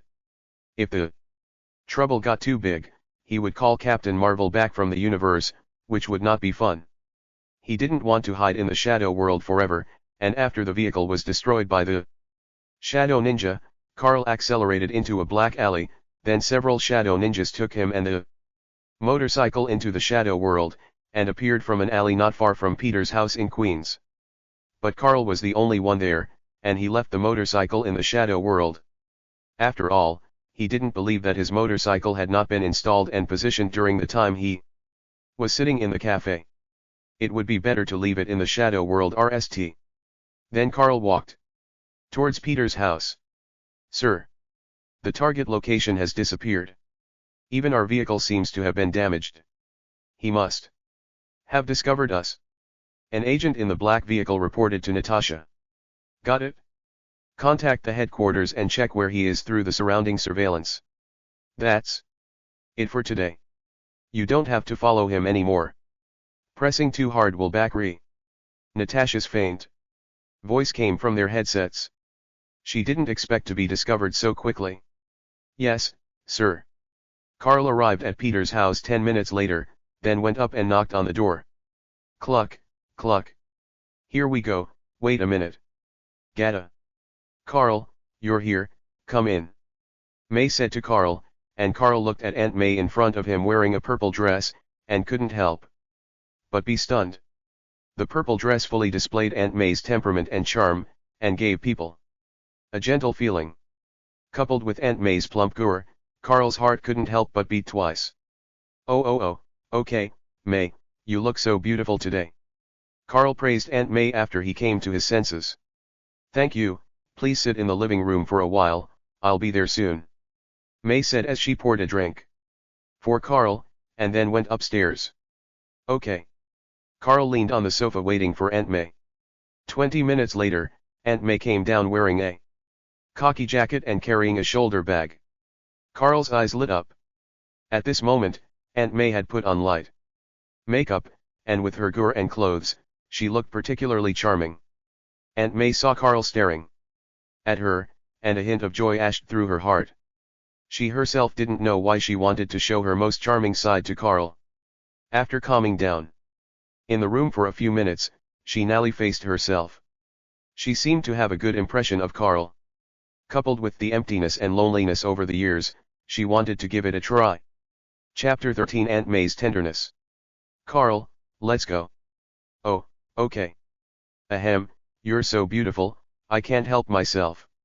After Carl came to his senses, he looked at Aunt May's half-smile a little awkwardly and explained reluctantly. Really? Well, let's go. May looked at Carl with a smile, then took Carl's arm and they walked out the door. After May didn't see Carl's motorcycle, she took him to a taxi on the street. Their destination was a romantic Western restaurant in Manhattan. Of course, Carl didn't know. After May realized her feelings for Carl, she decided to go straight to the point. 20 minutes later, May brought Carl to a Western restaurant. After Carl and May entered, they found that it was actually a romantic restaurant, even suitable for a date, and there were musical performances.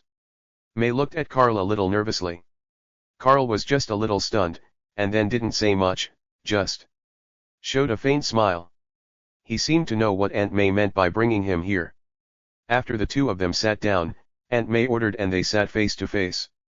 No one spoke, and Aunt May's palms began to sweat. After all, she had always told Carl that she wanted to go do something, and asked him to accompany her, but now. May, are we going on a date? That depends on what you think.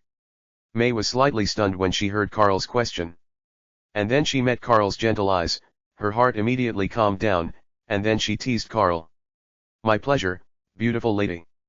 I thought you would reject me. After all, I'm much older than you.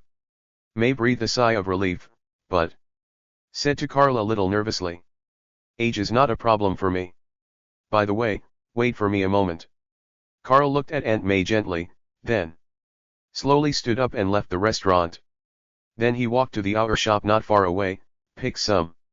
And Nally chose violets, because it has many hour meanings, but Carl's favorite is this one, eternal beauty and love. After returning to the restaurant with a bunch of violets, he came to Aunt May and handed the hours to her. The violets just matched Aunt May's purple dress. Carl then sat down and spoke slowly. I hope your beauty will last forever. Thank you, I like it very much. May felt as sweet as if she had eaten honey after hearing Carl's words. At RST, she didn't understand why Carl bought violets, but she didn't expect that. Then the ordered food was served. While Carl was eating, May took out her mobile phone to check the outer language of violets, because she always felt that the previous sentence was wrong. Then she saw the message on her phone, the outer language of violets, eternal beauty and love. When May saw the word love, her heart skipped a beat. Carl gave her violets, which meant that he also loved her. May glanced at Carl quietly, but Carl didn't notice that May was looking at him, and he didn't even know that she was looking up the language of violets on her phone, because he was concentrating on eating. Although he had eaten a lot of Western food in the past few days, it was all terrible. Perhaps it was because of the time travel, he didn't like the food his original body had eaten before, and the Chinese restaurants in New York were not authentic Chinese food, and they all tasted weird. May saw Carl eating, and after she breathed a sigh of relief, she pretended nothing had happened and started eating too.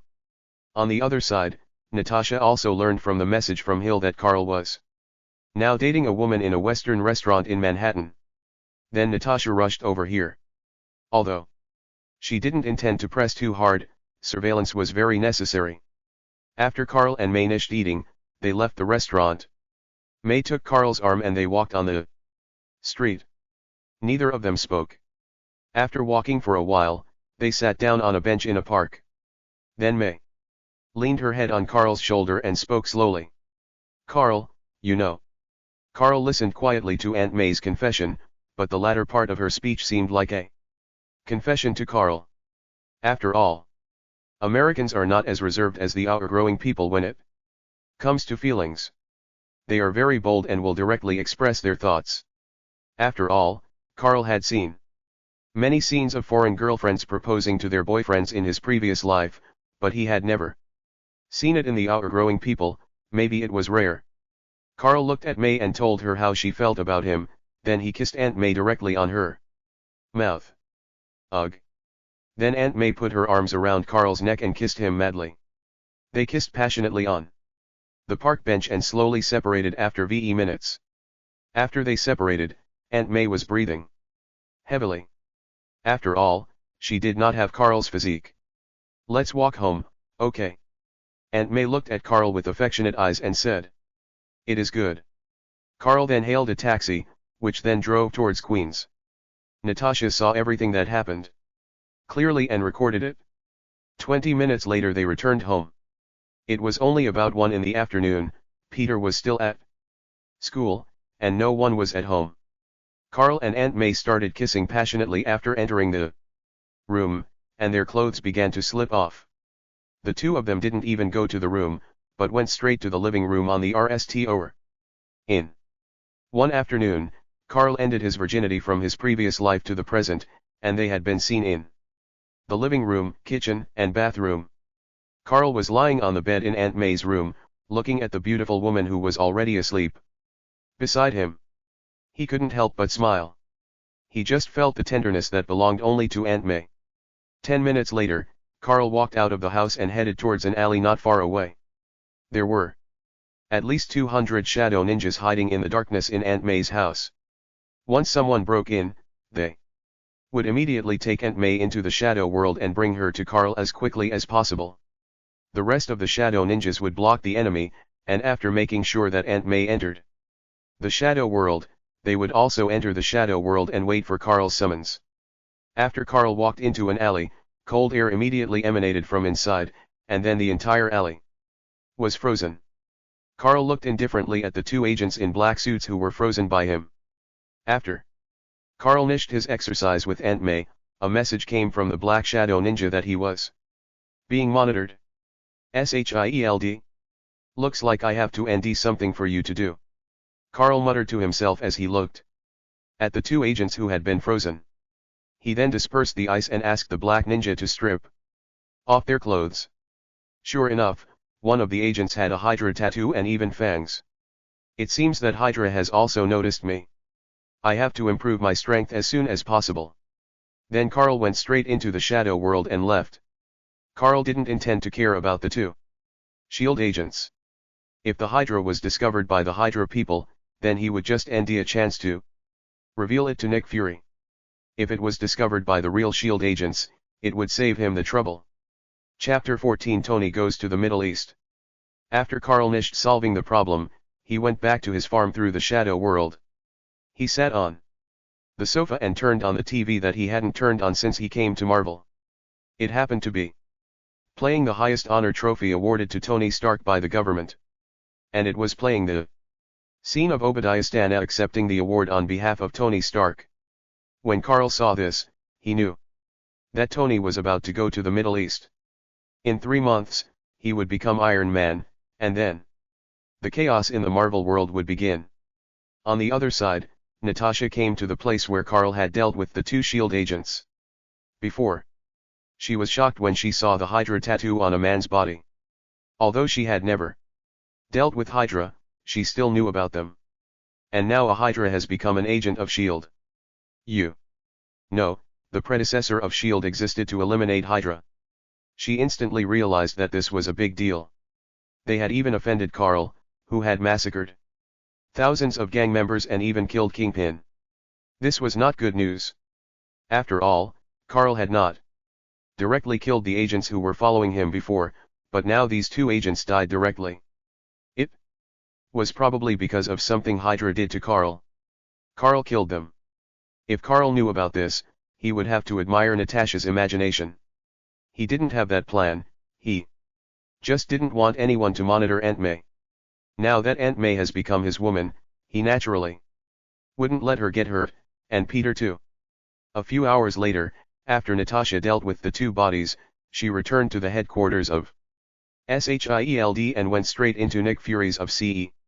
Seeing Mary Jane Hill there, Natasha immediately swallowed back what she was about to say. Nick could see that Natasha seemed to have something to say, but was not sure whether Hill was trustworthy. She can be trusted. Tell me, weren't you monitoring Carl? Why did you suddenly come back?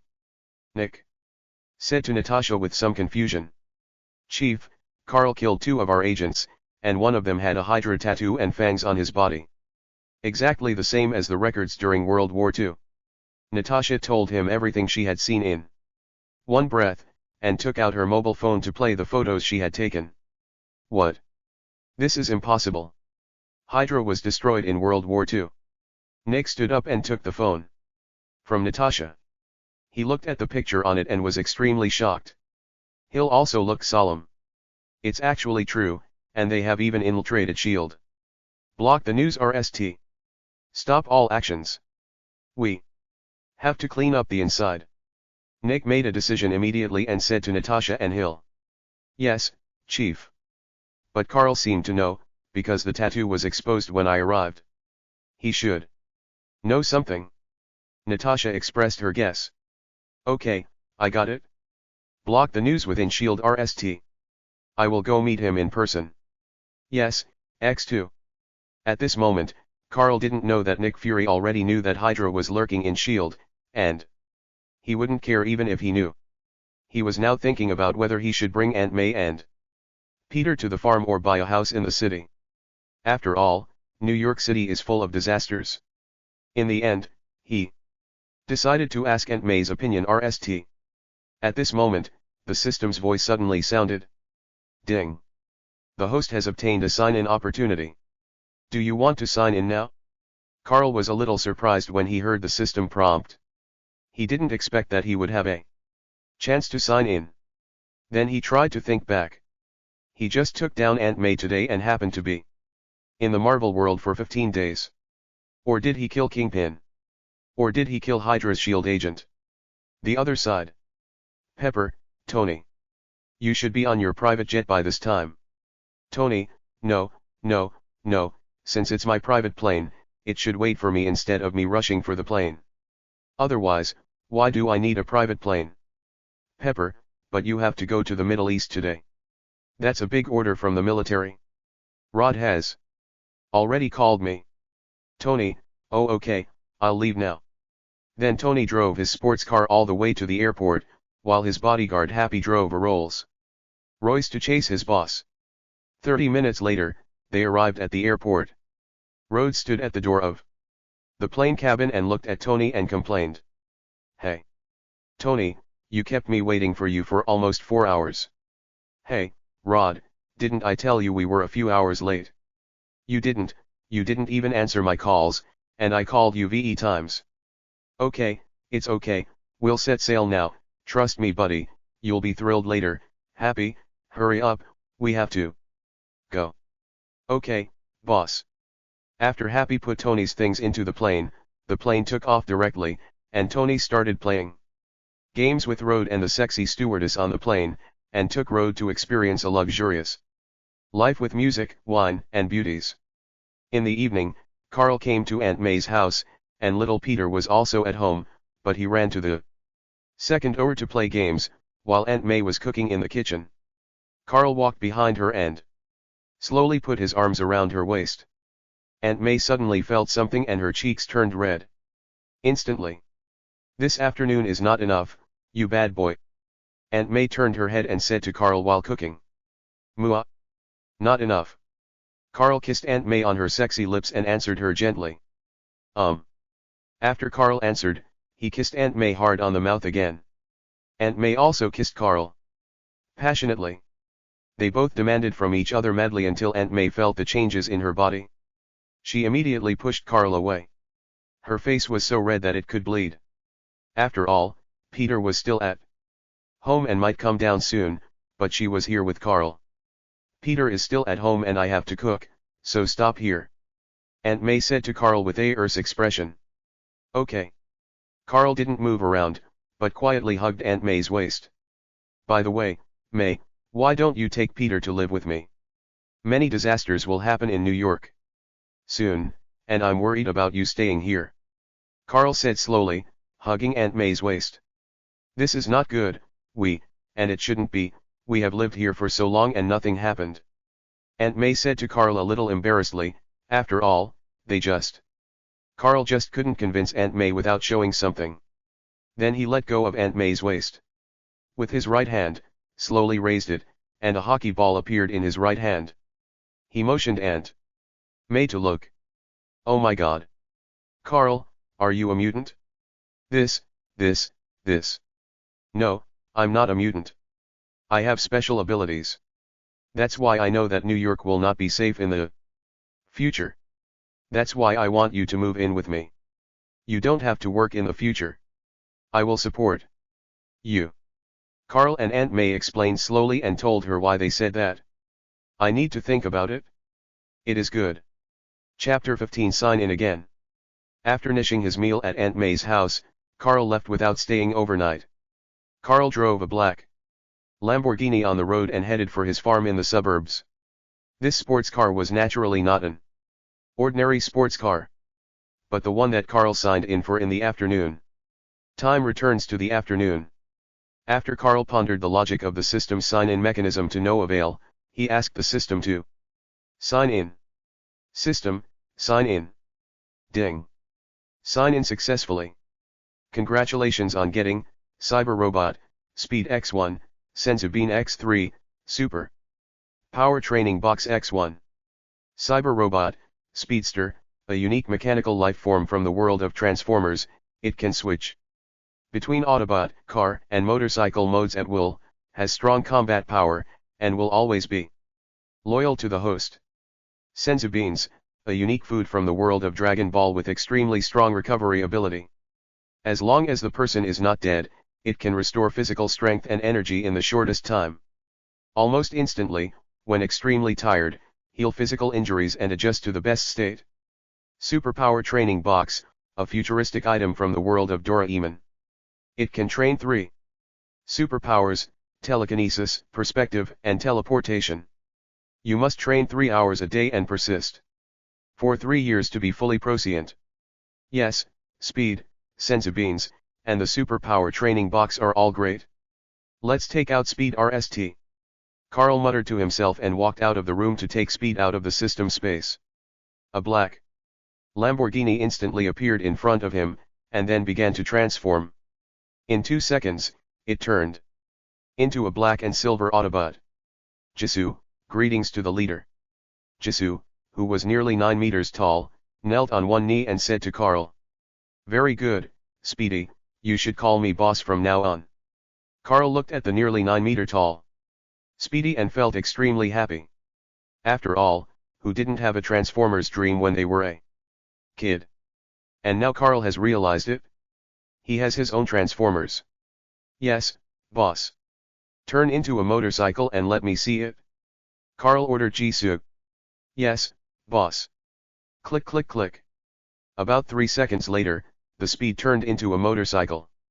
The silver and black color scheme, coupled with the metallic texture and lines, made the overall look much better than the motorcycle that Carl bought for $1 million. As for the Speed, it goes without saying that it would definitely surpass the original motorcycle. Okay, you stay in the garage RST. By the way, you should be able to access the internet, right? Carl ordered Jisoo, and then asked another question as if he thought of something. Yes, boss, I can access the Earth's network. A high-speed electronic sound came from the machine. Then you connect to the internet, keep an eye on Tony Stark's news, and create a virtual bank account. I plan to deposit a large amount of cash. After Carl said this to Speed, he walked into the house again. Yes, boss. After Carl entered the living room, he looked at the superpower training box he took out from the system space. According to the system's introduction, it would take 3 years.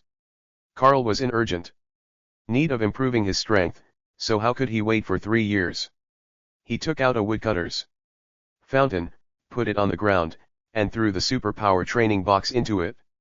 He then took out the Niga mask and put it on, and at the same time used the ability of the ice fruit to freeze his body, so that he could be more awake later. With a burst of colorful light ashing, the woodcutter goddess appeared in front of Carl, holding 2 superpower training boxes and said to Carl, "Excuse me. Is it this perfect superpower training box or this imperfect superpower training box that you lost?" Carl felt tortured listening to her words. Although her voice was pleasant to the ear, it was full of magic, tempting Carl to choose the perfect superpower training box. Carl used his freezing ability to create several ice needles to pierce his thighs. The pain spread throughout his body. Carl took the opportunity to say to the woodcutter goddess, "What I threw away was the imperfect superpower training box. Congratulations, you've passed the test. Then this perfect superpower training box is for you." The woodcutter goddess disappeared after she said this, and the perfect superpower training box appeared in front of Carl. Call. It seems I have to get some props to shield my mind, otherwise it will be too uncomfortable. Carl said fearfully. He was almost hit just now. Although he felt that he was awake, he was not awake. He knew what to say but couldn't say it. If it weren't for the tingling sensation, this opportunity would probably have been wasted. Carl picked up the perfect superpower training box in front of him, and the system's annotation appeared. Perfect superpower training box, a prop from the future world of Doraemon. After being strengthened by the woodcutter goddess, it can train 3 abilities: laser eyes, telekinesis control, and instant movement. It takes 30 minutes of training every day. After 3 months, you will be proficient in 3 abilities. It seems that the enhancement this time is correct. I can get 3 superpowers in 3 months. And 3 months seems to be the time when Tony Stark created Mark 1. The timing is just right.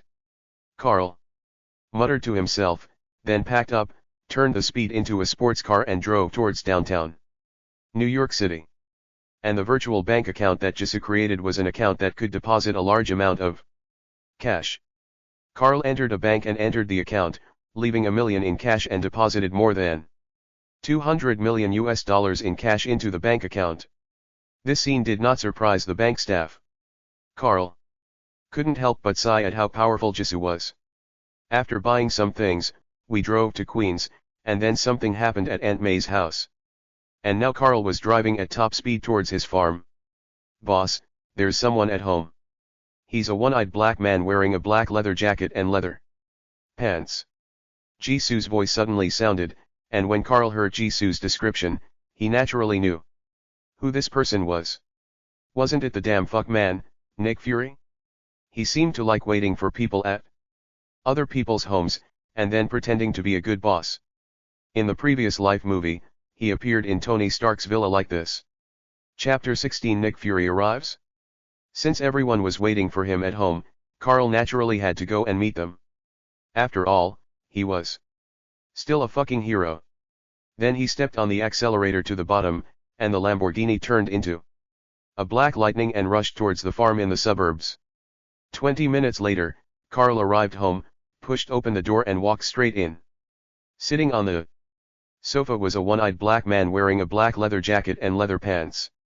Carl said to himself, as expected, and then walked to the kitchen, took out a bottle of soda and started drinking. You said it shouldn't be illegal if I kill you now, right? Carl walked out of the kitchen with the soda and said to Nick Fury. Even if you didn't kill me, you've broken the law.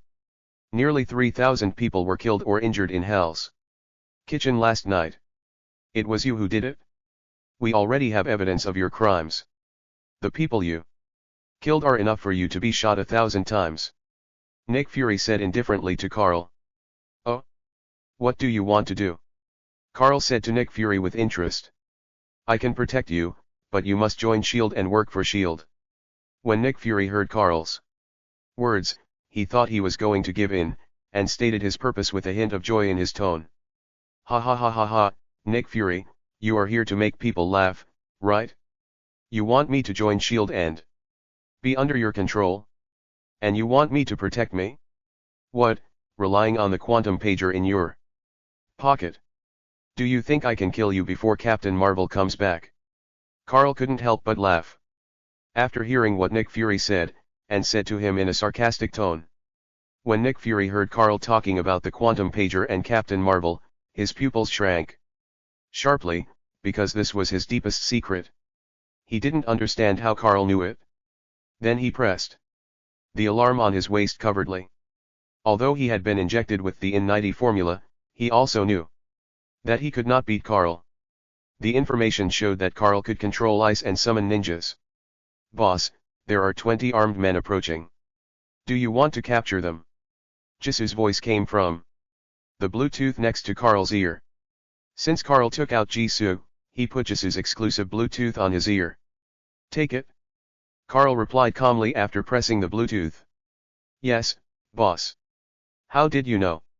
Nick Fury asked Carl with forced calmness. After all, according to his investigation, Carl was just an ordinary person without any awakening abilities before. It seems that there is no need for me to answer you, and you don't have to count on the agents outside to rescue you. By the way, there is also the archer boy in the tree not far away. Carl said to him coldly. You making an enemy of me will only make the situation worse for mutants. Make sure you have thought it through. Seeing that Carl was about to attack him, Nick Fury pulled out the pistol from his waist and said loudly to Carl. Even Nick Fury's pistol was not an ordinary pistol, but an energy pistol. No, no, no, you got one thing wrong. I am not a mutant and my abilities do not come from mutant genes. As for the situation of mutants, what does it have to do with me? Carl explained slowly to Nick Fury with a blue light ashing in his eyes. The next moment, Nick Fury's energy pistol was frozen, and he threw it away immediately, because the ice made by Carl was frighteningly low in temperature. If he didn't throw it away, it would probably stick to his hand. Carl waved his right hand lightly, and Nick Fury's whole body was frozen. Then Carl kicked him out of the door, and outside, more than 20 agents had been captured by Speedy. Although none of them were killed, most of them were injured. Even Clint Barton, also known as Hawkeye, was brought here by a group of Black Shadow ninjas. The wounds on his face proved that he had resisted, but failed. Carl picked up Nick Fury and threw him in front of them, then turned around and walked back, saying slowly, "Don't bother me, or you may not be able to go back next time." When Carl walked into the room, the Black Shadow ninja picked them up and then threw them out of the farm. Carl sat alone on the sofa. The reason why he didn't kill them was because he didn't want to end Captain Marvel now. Besides, he couldn't beat that Aunt Marvel. Although he could run away, he couldn't keep running, not to mention that he still had May. He had no choice but to let them go.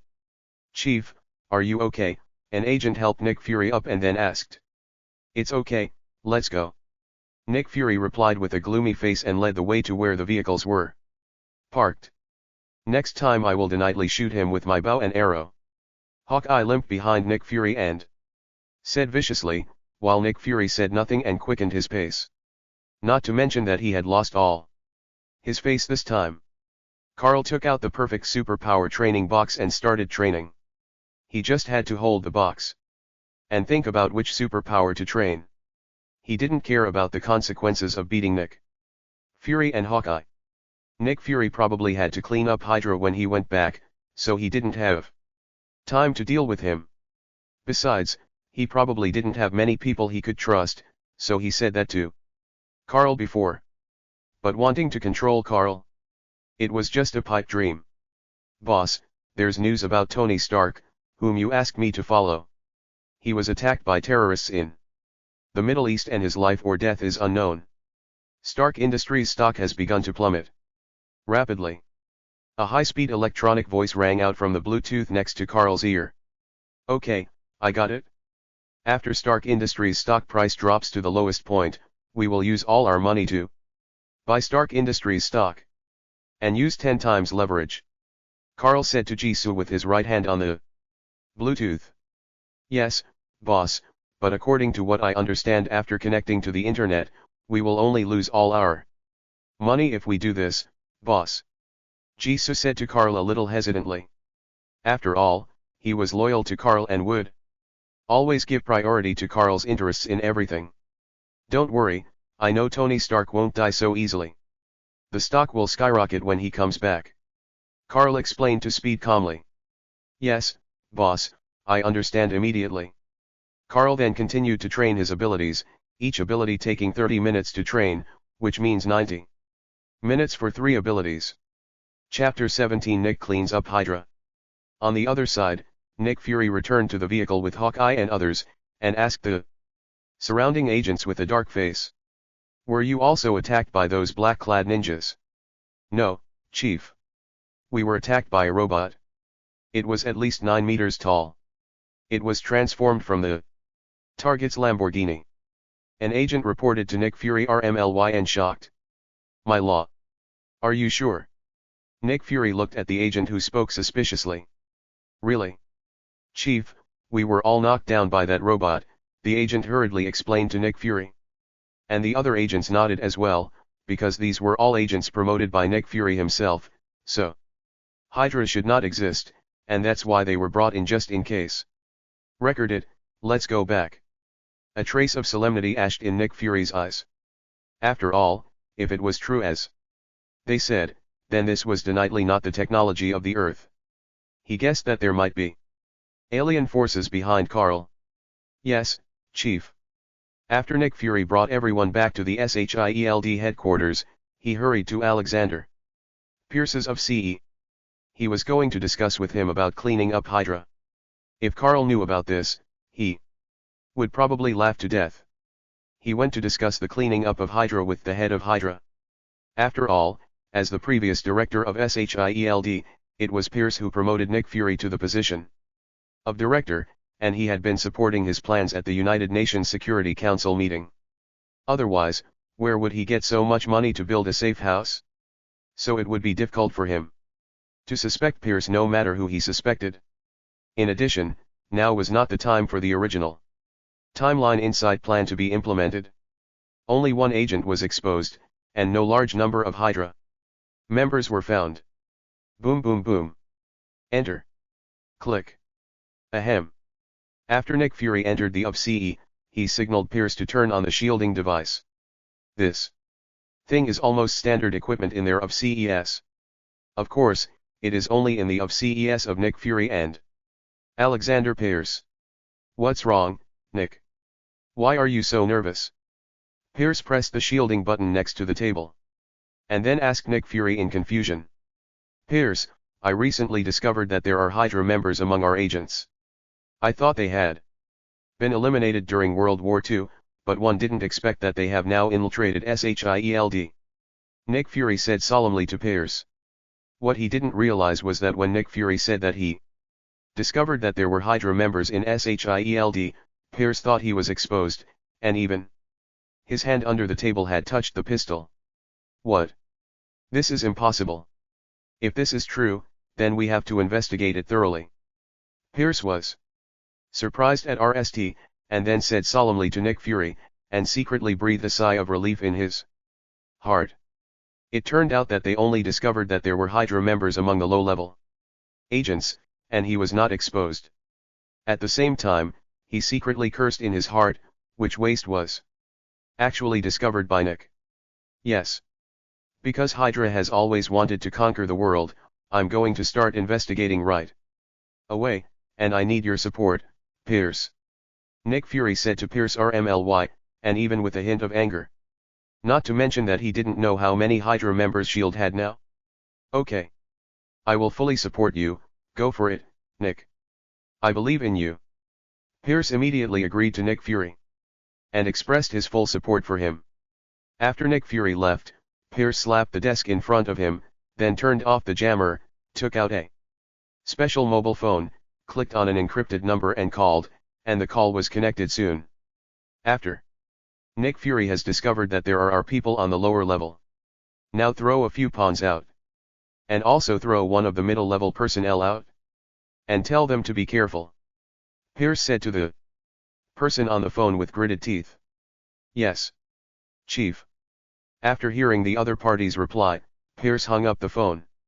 Now is not the time to fall out with Nick Fury because the Inside project has just begun and the Sky Carrier is still under construction. Even if Nick Fury is killed, the United Nations Security Council will choose another person to be the director.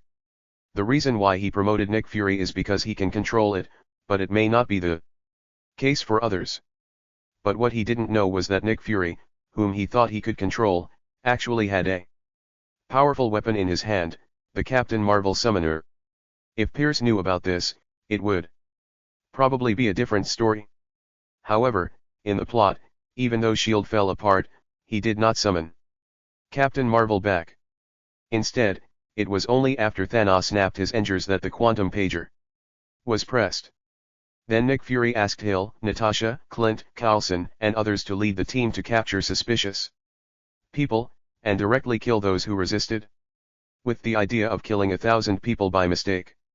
Rather than letting one go, S.H.I.E.L.D. carried out a major purge, but what he didn't know was that he had always followed the path designed by Pierce for him, and in the end he only caught a low-level agent. After the mid-level agent was discovered, he directly detonated the bomb on his body. It even resulted in the sacrifice of many of their people, and the same happened to other Hydra members. In the end, Hawkeye shot the bomb out of that person's hand, and they barely caught one of them. However, he was also seriously injured by the explosion, and now he hasn't gotten anything out of him, which made Nick Fury's already gloomy face even darker. And after being sent to the emergency room, he died of poisoning. The reason was that the poison in the fangs leaked out and was swallowed by him, causing him to die just after entering the emergency room. Nick Fury was so angry that he kept saying fuck. Carl drove his Lamborghini at high speed towards Queens, only slowing down a little when he was in the city, which made many brave American women exclaim. Carl didn't care at all and went to Aunt May's house. After arriving at Aunt May's house, everyone around was looking at Carl.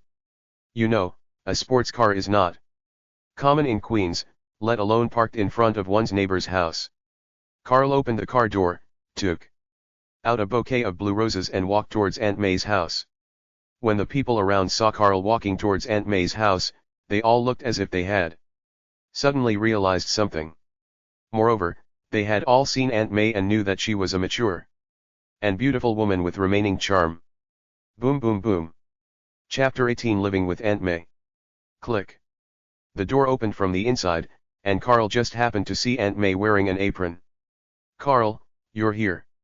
Aunt May said with a little joy when she saw it was Carl. This is for you. Do you like it? Carl handed the blue rose in his hand to Aunt May and walked into the house. I like it. Aunt May took the blue rose handed over by Carl, put it under her nose and smelled it, while Carl climbed up Aunt May's waist and then held her in his arms. Looking at Aunt May at this moment, the corners of her lips were curled up prettily, and the corners of her eyes were curved into a thin hook, sweeping up to her temples, which made people's souls out. They both looked into each other's eyes. Aunt May's lips were so red that they seemed to be dripping with water, Her face was like the burning sunset, her eyes were hazy. Carl couldn't help but kiss those tempting red lips anymore, and Aunt May also responded to Carl's love crazily. Just like that afternoon, Carl once again felt the tenderness that belonged to Aunt May, as well as the madness hidden under her gentle appearance, which almost overwhelmed Carl. After a struggle, Carl hugged Aunt May and sat on the bed. "Have you thought about it? Come live with me and Peter too. If you think the suburbs are too far away, I can buy a villa in Manhattan," Carl asked gently while hugging Aunt May. "No, Carl, no, you don't have to do this for me. We can live together, but I don't like you to give blindly." "Okay." Aunt May put her hand on Carl's mouth and said to Carl gently. Although neither of them said the relationship with each other explicitly, they both knew it in their hearts. After hearing Aunt May's words, Carl liked her even more. After all, in his previous life, many people wanted the other party to give endlessly, while they enjoyed being favored by the other party and were even more fearless. Although Carl didn't mind, Aunt May's words were obviously a plus and won Carl's heart. "Okay, tomorrow is Saturday. After you pick up Peter, come home with me to visit. What do you think?" Carl took the soft and boneless little hand that Aunt May had placed on his mouth, and then suggested to Aunt May. "Then, how should I tell Peter about my relationship?" Aunt May didn't know how to face Peter. "After all, it doesn't matter, just tell Peter directly that I will be his uncle in the future," Carl said after hugging Aunt May and kissing her on the forehead. "That's okay." Carl and Aunt May stayed in bed until the evening before getting up, while Carl went to pick up Peter. And Aunt May packed some things that needed to be taken. Boom. Carl drove his Lamborghini to Peter's school, while on the other side. "Ha ha ha ha ha ha ha, he's just a kid without a father or a mother, he's Peter Parker. That's right, he's still a poor fellow. Dad, he was the one who broke my pencil case."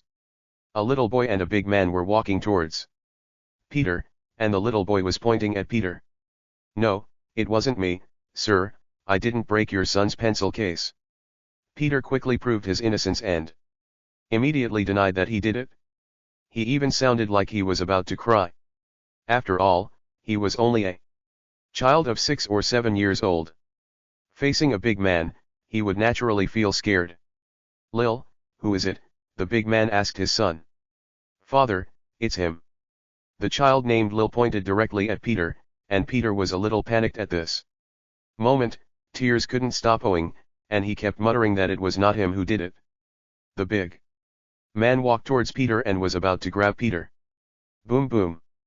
Because they happened to see a Lamborghini driving in from the street at the school gate, and the driver of the Lamborghini was Carl. He had seen Peter crying, and there was a big man standing in front of Peter. Carl, who loved Aunt May because of her, was naturally furious. Then he stepped on the accelerator to the bottom and the Lamborghini rushed towards Peter like a black beast. Just when it was about to hit, Carl drifted and stopped in front of them. Everyone, including Peter, was shocked. When the big man came to his senses, he immediately cursed at Carl. "Yellow monkey, are you looking for death? Fuck." Carl turned around and slapped him, but he didn't use much force. He still knocked him to the ground. Then walked over to Peter and squatted down. "Did they bully you? Peter, tell me, who did they do?" "No, brother Carl, he said I broke his pencil case, I didn't," he called him father. Peter said to Carl, while crying. "Okay, I get it, I'll take care of it." Carl took out a tissue from his pocket to wipe Peter's tears, then turned around and looked at the big man. "Yellow monkey, you are looking for death. How dare you attack me?" The big man immediately attacked Carl with his STS waving. Carl dodged his attack and kicked him to the ground. The little boy, named Lil, and the group of children who laughed at Peter had already hidden far away and kept looking over here. Carl took out a stack of US dollars from his pocket, which was actually taken out from the system space, and then threw it in front of the big man. Carl said slowly, "This is Peter's pencil case for you." He kicked the big man, who stood up down again, and then took Peter towards the Lamborghini. The big man did not stand up after falling to the ground. Of course, he was just pretending. Moreover, he could easily take out $10,000 and drive such a luxury car. Naturally, he was not someone who could afford to offend. He can only use his muscles to show off to some people around him. If he encounters a real ruthless person, he won't know how he died. Moreover, in this country where money is supreme, as long as you have money, there are all kinds of people willing to work for you. Not to mention that it is not illegal to own arms in this country. After Carl took Peter into the Lamborghini, he stepped on the accelerator and drove away. Peter seemed to be hesitant to speak, and Carl couldn't help but want to laugh, but he didn't take the initiative to speak and took him directly back to Aunt May's house. After returning to Aunt May's house, Aunt May had already packed her things. She got in the car before Peter got out, and Peter was thrown to the back by Carl. Although it was a two-seater car, it seemed not difficult for Speed to drive a seat in the back that could accommodate Peter. Then Carl took Aunt May and Peter to his farm. Carl and Aunt May were talking and laughing along the way, while Peter was sitting in the back alone. But he was still very excited because it was the first time in his life to ride in a sports car. Although he was curious about the relationship between Aunt May and Carl, he was still young and didn't understand, so he just thought they had a good relationship. 20 minutes later, Carl brought Aunt May and Peter to the house on his farm. Because he was planning to live with Aunt May, he had asked the Shadow Ninja to clean the house and even tidy up the farm. Not to mention that they never get tired and are nightly tools. They are simply the favorites of capitalists. After all, they can work 24 hours a day, never get tired. Don't need salary, don't need to go to the toilet, don't need to eat, and don't need to socialize. Chapter 19 3 months. After Carl brought Aunt May and Peter to the farm, they walked into the house. Aunt May looked at Carl with a little surprise.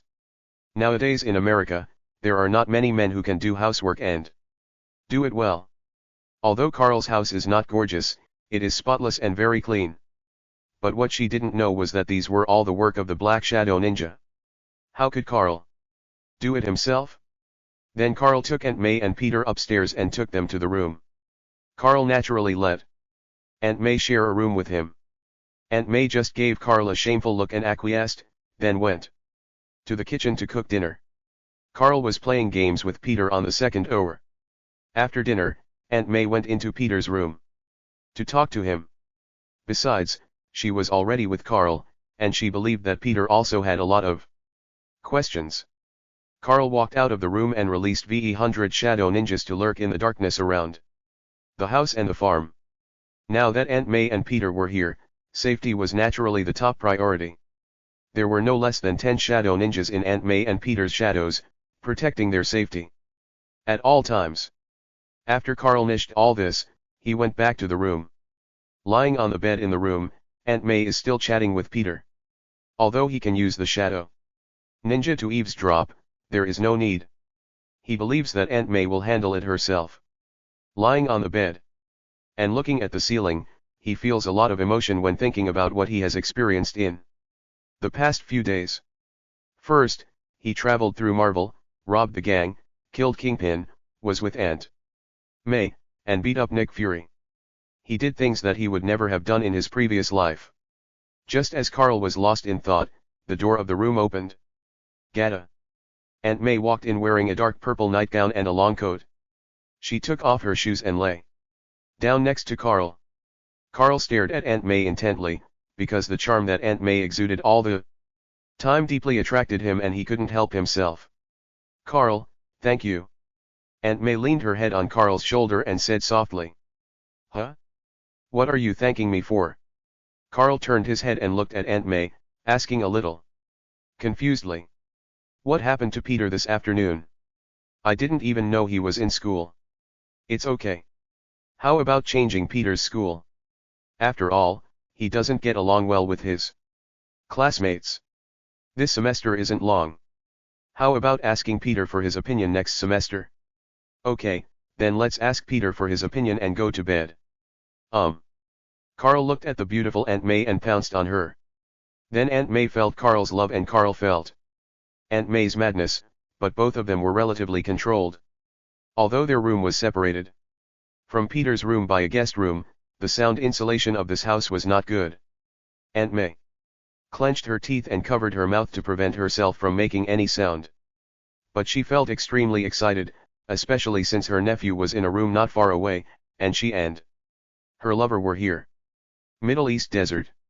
In a cave in a valley, Tony Stark was dismantling a missile with a man wearing glasses. The man wearing glasses, Yingson, used his medical skills to revive Tony and then acted as an interpreter between Tony and the Ten Rings terrorists, and also acted as Tony's assistant. Just like the plot, Tony was asked by the terrorists to make a Jericho missile, but he did not agree at RST, until he surrendered after being tortured for a while. What he and Yingson are doing now is to dismantle all the missiles and take out the target elements inside. He is going to make himself a miniature arc reactor to sustain his life and absorb the missile fragments in the blood vessels so that they cannot out into the heart. After smelting and pouring it into a mold made of sand, and then manufacturing it again, Tony Nally made the reactor. What is this? A miniature arc reactor can replace this damn magnet to keep me alive. And I don't have to hold this big battery anymore. How's his power generation? 30 billion joules per second. I have a big one at home, which I use to power the factory. Take this enough to last you a lifetime. I think so. SHIELD. Headquarters. Nick Fury looked at Carl's information, as well as Aunt May and Peter's information, on the computer in front of him. It was very easy for S.H.I.E.L.D. to get this information, but he could only have people monitor him and could not do anything to Carl and the others. So after Carl directly told him his trump card, Nick Fury was very afraid of Carl. He always felt that he knew a lot of things and even suspected that Carl knew that there were Hydra members in S.H.I.E.L.D. He rubbed his brows with a headache. He was under a lot of pressure now. He had just cleaned up the Hydra members and didn't even get any information. The president of Stark Industries, Tony Stark, disappeared in the Middle East. This made the Security Council very dissatisfied, and they asked him to end Tony Stark as soon as possible. Because Stark Industries has a close relationship with the military, Tony Stark is missing, so the most anxious party is naturally the military, and then the US government. Moreover, the taxes paid by Stark Industries every year are astronomical girls. Now that Tony Stark is missing, the stock price has fallen wildly. Not to mention the future research and development of military weapons, by then even the taxes will have to be reduced a lot. The IRS of the United States has great power. Even the President of the United States cannot escape the fate of paying taxes. The IRS even has the right to directly mobilize the military and even the Navy SEALs. Then, with the connections accumulated by Stark Industries from Howard Stark to the present, all of them put pressure on the government, even on congressmen. And they can only ask Nick Fury to end Tony Stark as soon as possible. Stark Industries, the leading American arms company, is not that simple. Even the powerful generals in the military have held the military base that escorted Tony Stark accountable. If the congressmen hadn't stopped them, they would have mobilized their troops to the Middle East. After all, if Tony Stark died, who would research advanced weapons for them?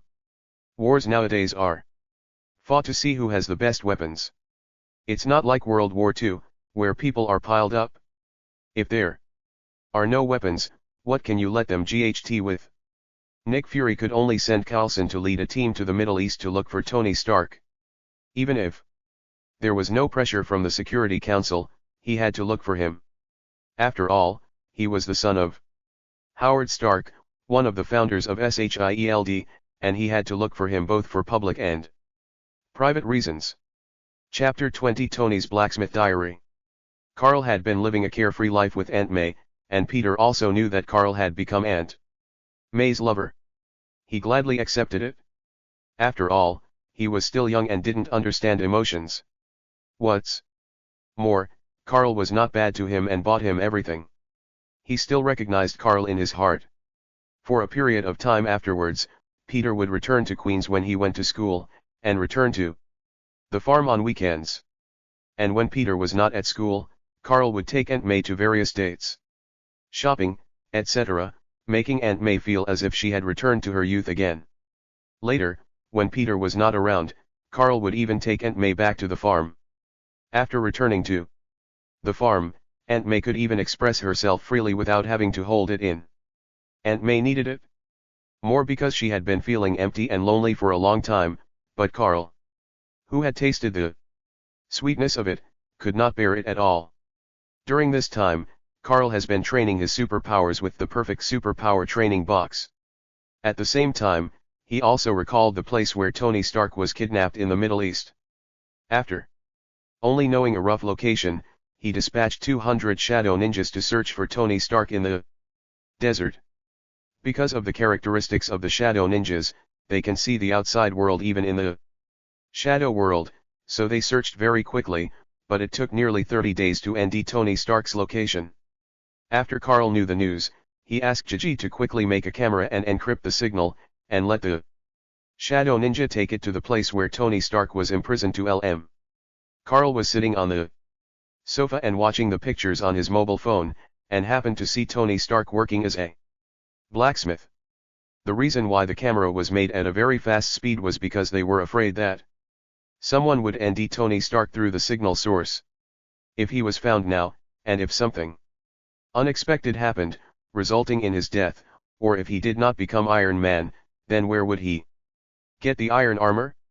Not to mention that Carl had been craving for Tony's armor when he watched the movie in his previous life. Now that he has come to Marvel, he must have a few Mark series for his collection. Although the Speedster can be made, he is only a combat-type Autobot after all. You want him to research and make armor? Isn't that embarrassing for him? Not to mention that only the ones made by Tony are worth collecting. It just makes my dream come true. The signal encrypted by Speedy will not be detected, and even if it is detected, they will not be able to decipher it, not to mention that Speedy is using Cybertron's text data. If it is really deciphered, Carl would ND it strange. Even the fact that Speedy used a virtual bank account to buy a large number of Stark Industries stocks was naturally discovered. However, they could not ND the account holder or the SPCC information, leaving many organizations empty-handed and helpless. Even S.H.I.E.L.D. conducted an investigation but ultimately could not ND anything, so they had to go to the Middle East to ND Tony Stark themselves. Carl watched Tony swinging a sledgehammer in the cave, which was much more interesting than the movie. There were many reasons why Carl didn't save him now, a large part of which was that he was unsure of Ancient One's attitude. Besides, Ancient One hadn't come yet. Tony Stark was the one who snapped his engines in the end, and Ancient One naturally knew that he had the Time Stone. So if he killed Iron Man, would Ancient One kill him? Due to many reasons, Carl did not plan to rescue him now, but to wait until he was dressed to rescue him, and save Yingsen by the way. Of course, he did not save him because of Yingsen's personal charm, but mainly because he wanted Tony to owe him another favor, and he still had the Senzu beans in his hand, and Tony would be poisoned, and there were new elements of the city model, so Tony was bound to owe these favors. Carl smiled a bit unkindly when he thought of this. With these favors, he would probably have his own copy of Tony's Iron Man suit in the future. Carl became extremely envious when he thought of his Mark 50 nano suit. After all, mechas were the romance of men. Carl, why are you laughing so pervertedly? Aunt May looked at Carl puzzledly, then walked over and sat down next to him. Ahem, nothing. I'm just watching Tony Stark forging iron. Look. Carl coughed awkwardly, then explained to Aunt May and handed her the phone. Oh my god. This is Tony Stark. Wasn't he kidnapped? Didn't you kidnap him? Aunt May looked at the picture in the phone with surprise. After all, Tony Stark's disappearance was big news and was reported almost everywhere. The reason why Aunt May said this was because she knew that Carl had this ability, and she also knew that Carl possessed the Black Shadow Ninja. Carl also explained to her that the Black Shadow Ninja was not a living being, but was made up of energy bodies. She even knew about the existence of extreme speed. How is that possible?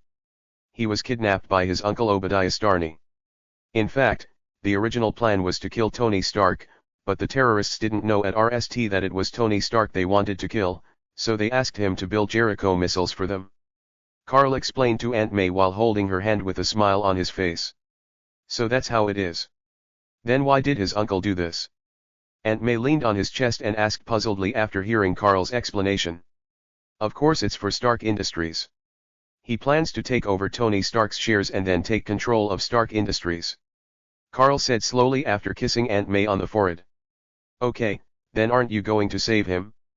I heard from Zoom that you bought a large number of shares in Stark Industries. If Tony Stark doesn't come back, won't all the shares be wasted? Aunt May looked up at Carl's blue eyes and said. I will go to save him, but not now, maybe in a month. Carl touched Aunt May's hair and said to her gently. It's good that you have made a decision. Be careful. I will wait for you at home. I don't want to lose you. Promise me, okay? Aunt May said to Carl affectionately. Okay, don't worry, I'll be any. Well. Time is passing quickly every day. Carl observes the progress of Tony Stark's suit manufacturing and trains his superpowers, while Aunt May can't sit still and has something to do for herself. Although Carl said that he could support her, she refused and insisted on ending something to do. Carl could only let her go, but let Zoom be with her and protect her. After all, now that Hydra knows of his existence, they will most likely threaten him with the people around him. Although he didn't feel any surveillance these days, and even the Shadow Ninja didn't notice it, Carl was sure they would take action. Or it was because Nick Fury cleaned up Hydra from SHIELD that caused them to be quiet for a while. Either he was unable to spare the opportunity, or based on his understanding of Hydra, the Winter Soldier should have arrived by now. Chapter 21 Rescue of Wanda and Pirat. Carl was looking at the image of Tony forging iron on his phone, and suddenly saw the dismantled missile next to it with the Stark Industries logo printed on it. Carl suddenly thought of something. He remembered that Scarlet Witch and Quicksilver seemed to be attacked in Sokovia, and then a Stark Industries missile fell in front of them. The two 10-year-old children hid under the table trembling. Fortunately the missile did not explode. Carl has a different opinion. He remembers seeing in a forum in his previous life that Wanda Django Maximoff and Pirat Peter Maximoff are both children of Magneto. The previous world was a movie world and there were no mutants. So, could this world with mutants be real? Moreover, Stark Industries is a leading arms company. How could the missiles they manufactured fail to explode? What a joke. Carl thought it was very likely that Wanda's emotional excitement caused chaos magic, and then she modified the detonation of the missile. After all, chaos magic is not ordinary. According to the timeline in the movie, Tony closed the weapons manufacturing department after he came back. Although Obadiah was still selling, he was killed by Tony later. After that, Stark Industries stopped manufacturing arms. In other words, the current timeline is almost when Wanda and Pilot encountered a terrorist attack, and the Stark Industries missile fell in front of them. Carl said to Zoom immediately if he wanted to attack here. Jackson, check now to see if Sokovia is experiencing a terrorist attack, and immediately ND the locations of Wanda Django Maximoff and Pirat Peter Maximoff through the camera. Carl said to Jackson while pressing the Bluetooth on his ear. Now Jackson was not with Carl, but was driving Aunt May to the bookstore. Yes, boss. Boss, Sokovia is indeed suffering from a terrorist attack right now, and the last surveillance footage showed that the two people you asked me to ND were in their home, but it has become a ruin.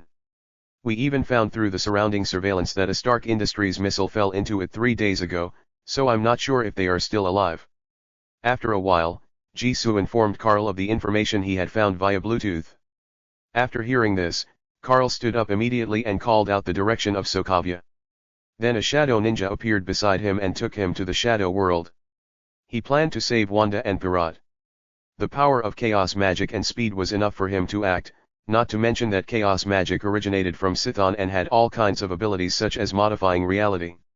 Even in the video I watched in my previous life, Wanda once changed the universe in another universe because of a sentence. She once said, "There are no more superpowers in the world." Then the superpowers of the entire universe disappeared, even the magic of the Supreme Sorcerer Ancient One in Kamtaj disappeared.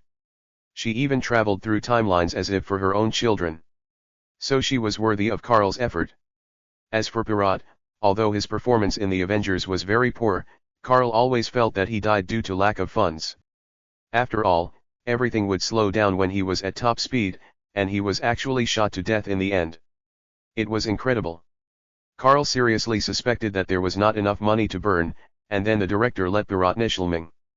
In any case, that was the power of speed, plus Wanda's chaos magic, which was enough for Carl to make a trip. After Carl entered the shadow world, the shadow ninja took him to the direction of Sokovia that Carl had previously called out.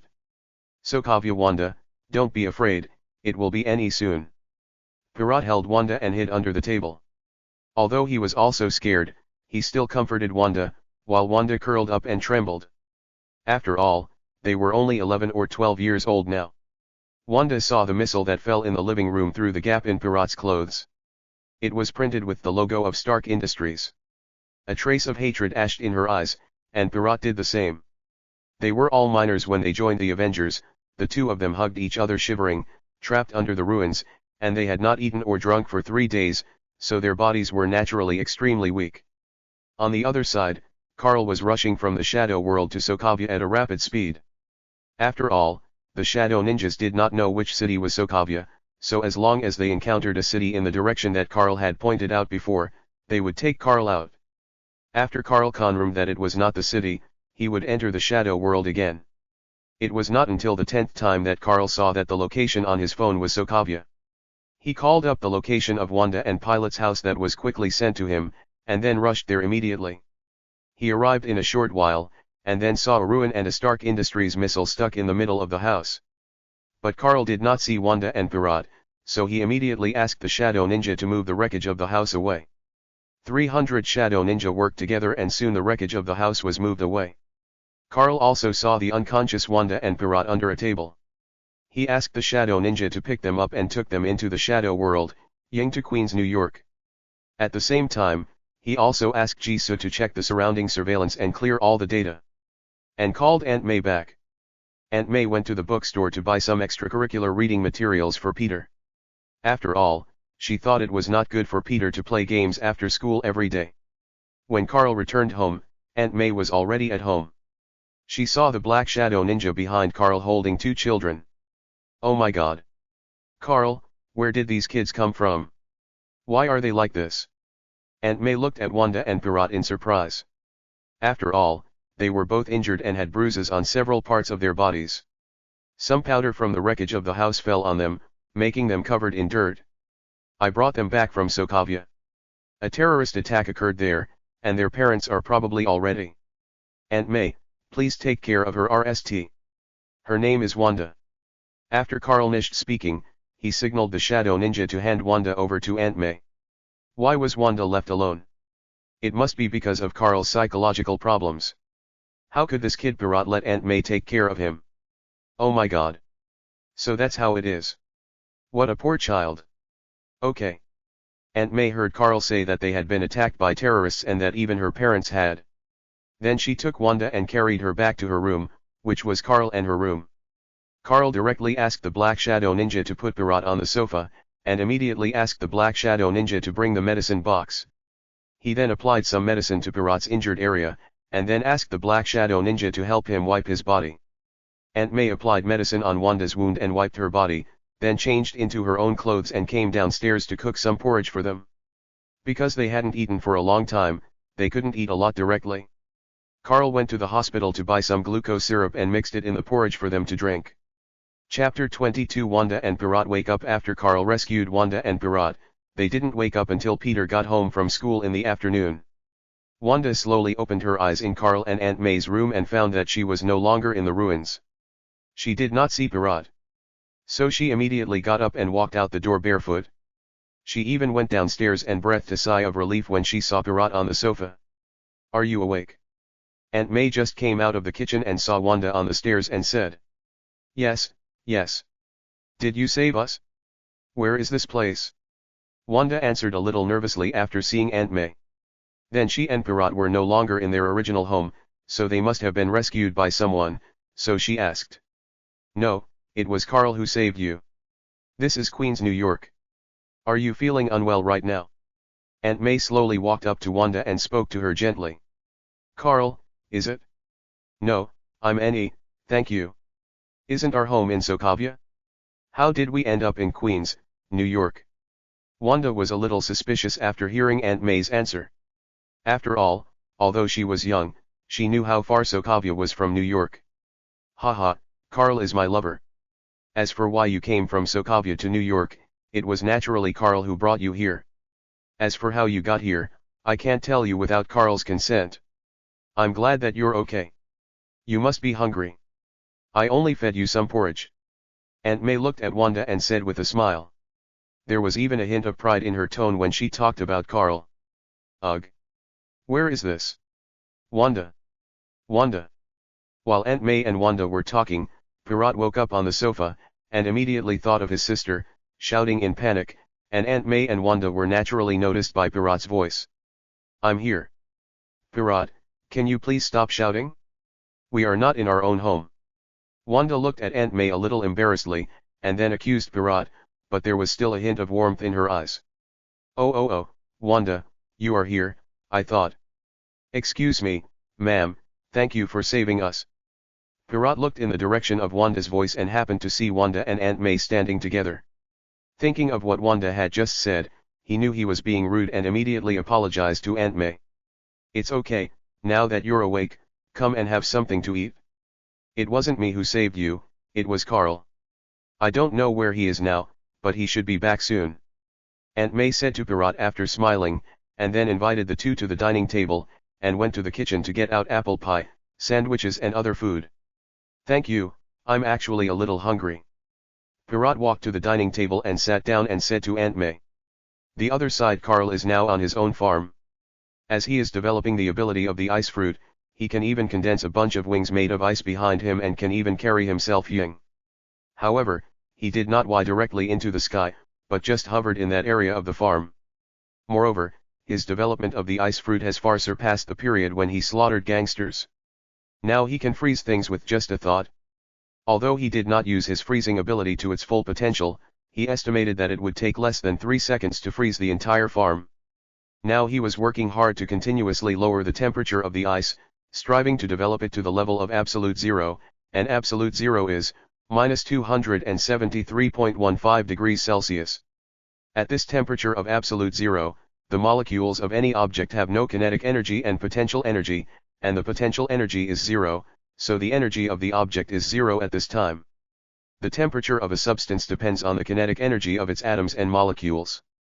At this temperature of absolute zero, all molecules and atoms that make up the substance stop moving.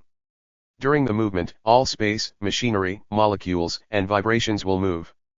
In addition, at absolute zero, any energy should disappear. Carl estimated that if he wanted to reach this level, he would have to awaken the ice fruit, but it seemed that there was no such thing as awakening the nature fruit. Or maybe he hadn't found a way, or was the nature fruit already in an awakened state? Carl thought about it for a while and then gave up. Who cares? He just needed to work hard to develop it. Seeing that the time was almost up, Carl dissipated all the ice around him, and then sent the Shadow Ninja to tidy up the farm. After that, he drove the black Lamborghini to downtown New York City. Aunt May was chatting with Wanda, while Pilot was playing games with Peter. Mainly because Wanda was curious about Carl. After all, it was not close from Sokovia to New York, and she was really curious about how Carl brought them here. Then during the conversation, she learned that she had only been unconscious for a few hours. Boom boom boom boom boom. Let's go, he's back. Aunt May said to Wanda with a smile, then stood up and walked towards the door.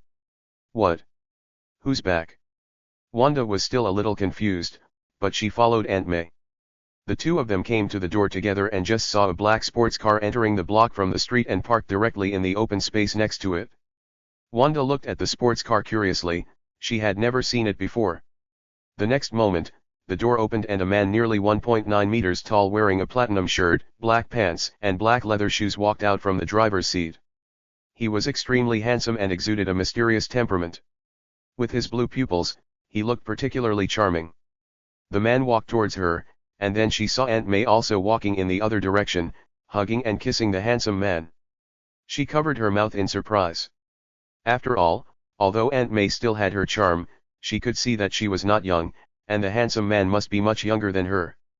Unexpectedly, Wanda, let me introduce him to you. He is Carl, the man who rescued you and Pirat. While Wanda was in a daze, Aunt May had already walked to Wanda with Carl's arm and introduced him to her. Ah, oh. Thank you for saving me and Pirat, thank you. After Wanda came to her senses, she immediately thanked Carl and bowed deeply to him. Chapter 23 Adopting Wanda and Pirat. Okay, go in RST and don't stand at the door. Carl said to Wanda gently, and then led Wanda and Aunt May into the room.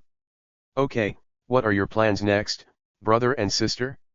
Sokovia is now in the midst of war, and when I was rescuing you, I found two, ahem. After entering the living room, Wanda called down Pirat from upstairs, and when Pirat came down and knew that Carl was the one who saved him and his sister, he thanked him and bowed. We don't know either. Wanda and Pirat lowered their heads a little sadly. They naturally understood the meaning of Carl's last sentence. Although they had guessed it a long time ago, they were still very sad to hear it in reality. Wanda's tears began to fall, and Pirat's eyes turned red. Okay Wanda, it's okay, I'm here, let's not cry, okay. Let the past be the past. Aunt May glared at Carl and hugged Wanda in her arms to comfort her, but Carl shrugged helplessly. They would know sooner or later. So it would be better to know it now. How about this, if you don't mind, you can stay here and leave when you have plans. Or I can adopt you, because it would be nice to be a companion for Peter. Carl said casually, leaning on the sofa, as if he didn't care whether they stayed or left. But Carl naturally cared about it, otherwise why would he save them? But he couldn't show an eagerness to adopt them, wouldn't it seem that he had ulterior motives? So he found an excuse, just to be a companion for Peter. Besides, he had this idea too. You know, in the timeline, before Peter became Spider-Man, he was very inferior. Now that Carl is here, how could he develop that kind of inferiority complex?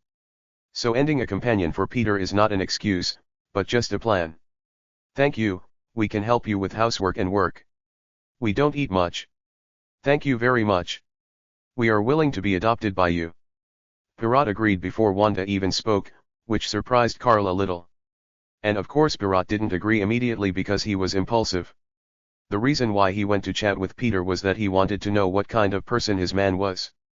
He didn't know whether the other party was a bad guy or a good guy, so he went to Peter to ask indirectly. Peter was not on guard, and he answered whatever Pirat asked, including a series of things such as the fact that Carl saved them in the beginning and that Carl had a sports car. And Pirat briefly analyzed from these things that Carl was a rich man who was good to his own people, and then he breathed a sigh of relief, because if he was rescued by a bad guy, his ending would probably not be too good. There were many people trafficking in people and organs in areas such as Sokovia. Now that he heard that Carl could adopt them, he immediately agreed. After all, he and his sister had nowhere to go in New York, and he naturally didn't want to live on the streets with his sister. He learned from Peter that Carl was very generous and rich, and was now willing to adopt him and his sister. Even if he didn't consider himself, he had to consider his sister. He didn't wanted Wanda to live a good life, so he answered before Wanda.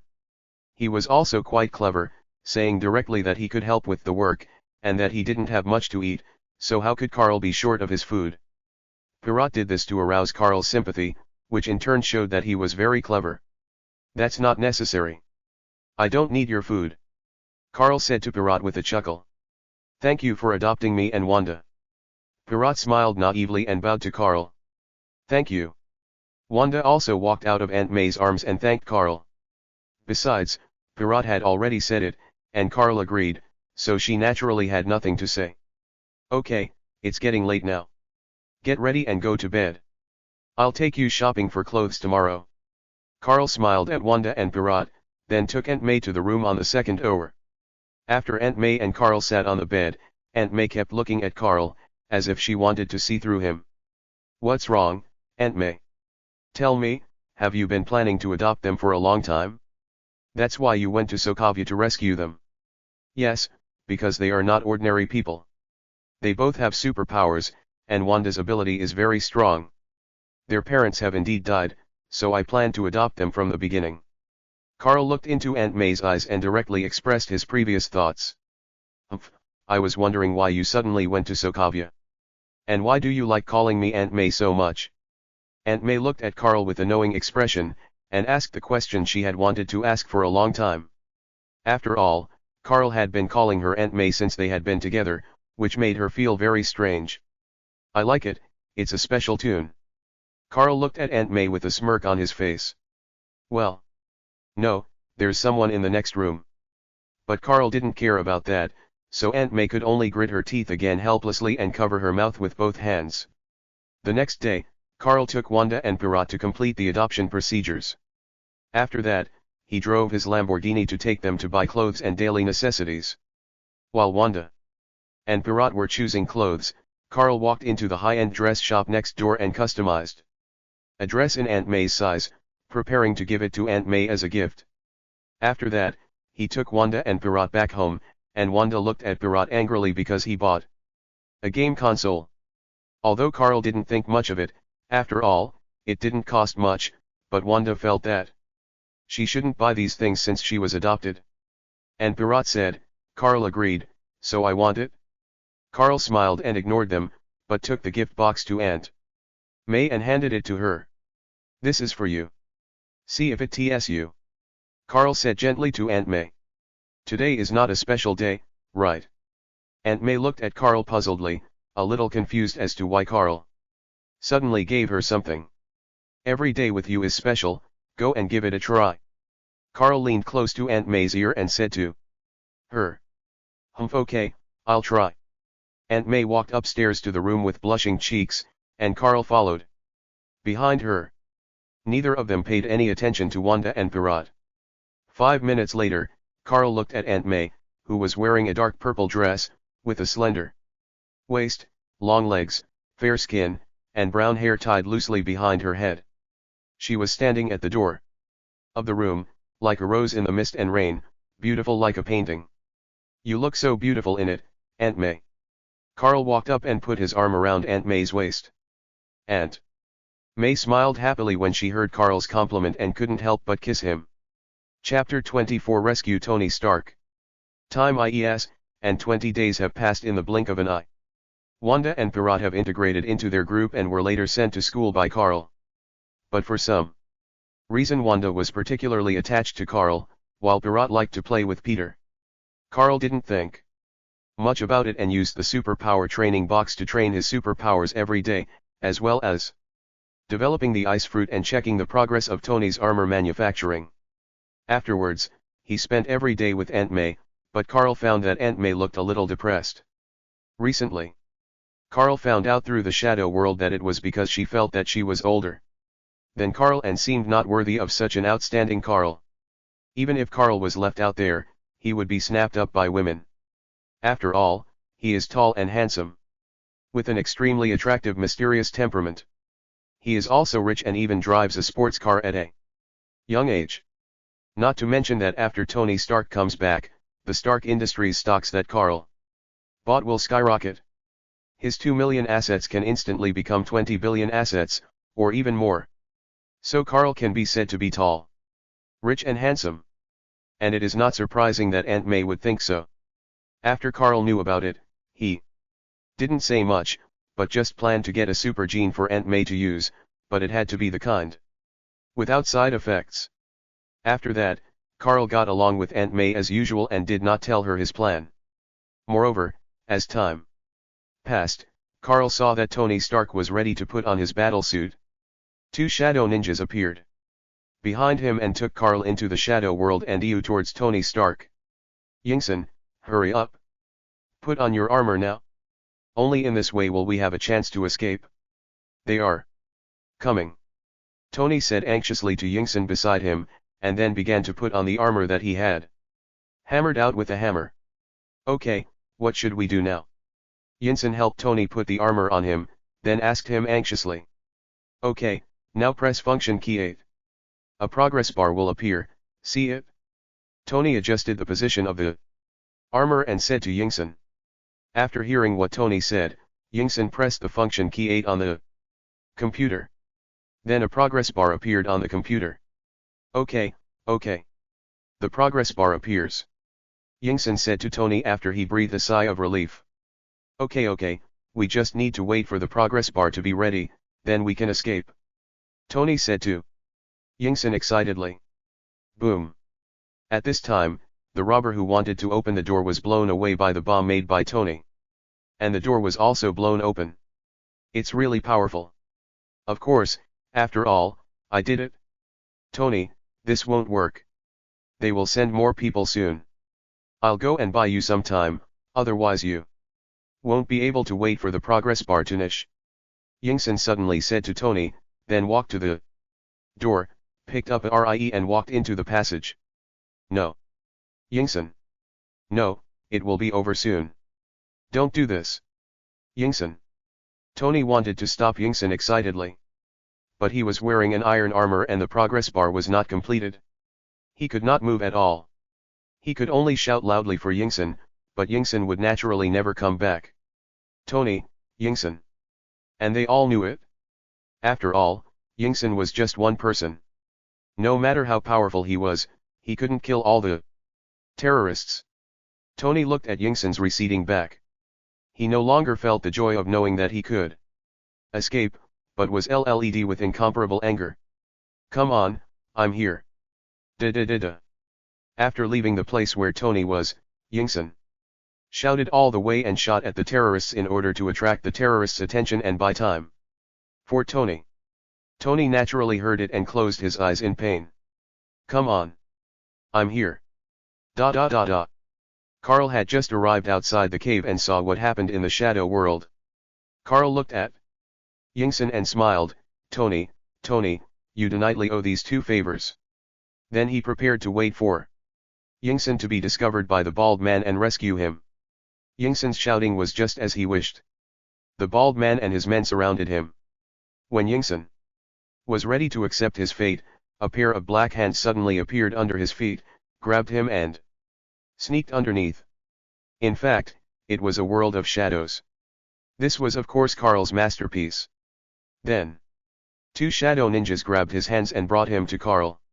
Hello, Yingsen. Carl smiled and greeted Yingsen. Who are you? Where is this? Wasn't I surrounded by them just now? Yingsen looked at Carl with some confusion. Although he didn't know who Carl was, he was not afraid that he would harm him. After all, he was penniless. Plus, if they really wanted to harm him, there was no need to save him. My name is Carl, this is my shadow world, you can think of it as the other side of the world. Yes, I saved you. The reason I saved you was because of Tony Stark's favor. In fact, I mainly came to save him.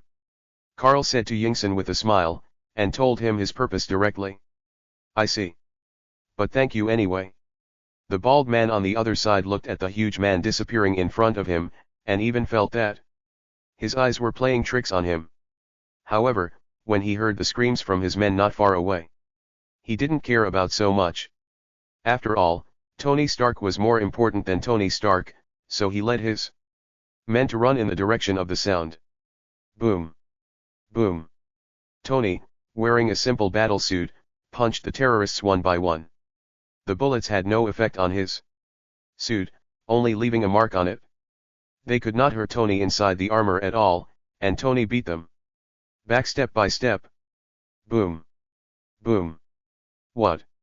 The bald man rushed to Tony with his men and raised an RPG directly at Tony and pulled the trigger. But Tony noticed it and dodged, and read a small homemade bomb at him.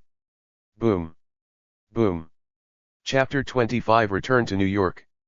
Tony didn't aim, but shot directly at the bald man based on his feeling. Although it occurred a little, it still knocked him to the ground. Then Tony slowly walked out of the cave, and the terrorists outside the cave began to shoot at Tony crazily, and even heavy machine guns were aimed at Tony and started shooting crazily. Tony turned on the ammo throwers on both sides of his arms and sprayed at the terrorists below. Most of the terrorists were defeated in a short while, but the remaining terrorists came forward immediately. And then a man from the machine gun on his left also walked over, pointed the gun at Tony and shot. Afterwards, although Tony was wearing an iron suit, he was still suppressed by the repower and knelt on one knee. Seeing this, Carl from the shadow world knew that it was his time to show up. Then a large group of shadow ninjas appeared from the shadow world behind the terrorists, and then inserted their samurai swords into their bodies. Carl also came out from the shadow world, and his eyes ashed blue light, and all the terrorists around him were frozen. Tony noticed the gunnery suddenly stopped. He looked up and saw a young man standing in front of him and looking at his battlesuit. Hey, who are you? How did you get rid of them? Are you a mutant? After seeing that the terrorists around him were dead, Tony couldn't help but ask the young men who were watching his battlesuit, because he was the only one left at the scene, so it was naturally him who did it. Oh, my name is Carl. I'm here to save you. I've been looking for you for 2 months. No, I'm not a mutant. My abilities don't come from genes. Do you want to come out now? It's safe here. Carl said to Tony with a smile, while his eyes were looking at Tony's armor. Tony is worthy of his name. He could even knock out a suit of armor. Okay, Carl, did you acquire this ability later? Cool. I actually feel cold in this desert. No, I must destroy these weapons. Tony answered the young man in front of him, but he was relieved to know that the other party was here to save him. If he was also a terrorist, he probably would not have been able to escape. Although he didn't see what Carl did just now, the fact that there were corpses of terrorists all around him undoubtedly meant that Carl was very strong. Oh, Annie then. Go ahead and bomb it. I can why, so don't worry. Carl also knew what Tony was thinking, so he let him do it himself. After all, being kidnapped by terrorists was one thing, but the key point was that the other party was using weapons made by his own company, and they were all printed with the name of Stark Industries. It was a blatant irony. Okay, see if you can keep up with me, Tony said, and then launched a homemade bomb at the missile placed next to him. Boom. Boom. After the launch, it flew straight into the sky, and the homemade bomb detonated all the missiles. A pair of blue crystal wings appeared behind Carl, but they were made of ice. Then it also flew up with Tony, and its speed was not slower than Tony's. After ying high in the sky, Tony's jet device failed as expected, and then he fell into the desert. Carl watched Tony falling down, and this favor came again, and he quickly followed, and even created a slide made of ice that appeared under Tony. Tony happened to fall on it wearing his battlesuit, and then slid forward all the way. Carl flew in front to create the slide, and Tony slid behind. Finally, they landed safely. Carl had thought about grabbing Tony and ying him down, but Tony weighed at least 800 to 900 kilograms, and with the impact of the fall, he might not be able to catch him. He might even be dragged down with Tony.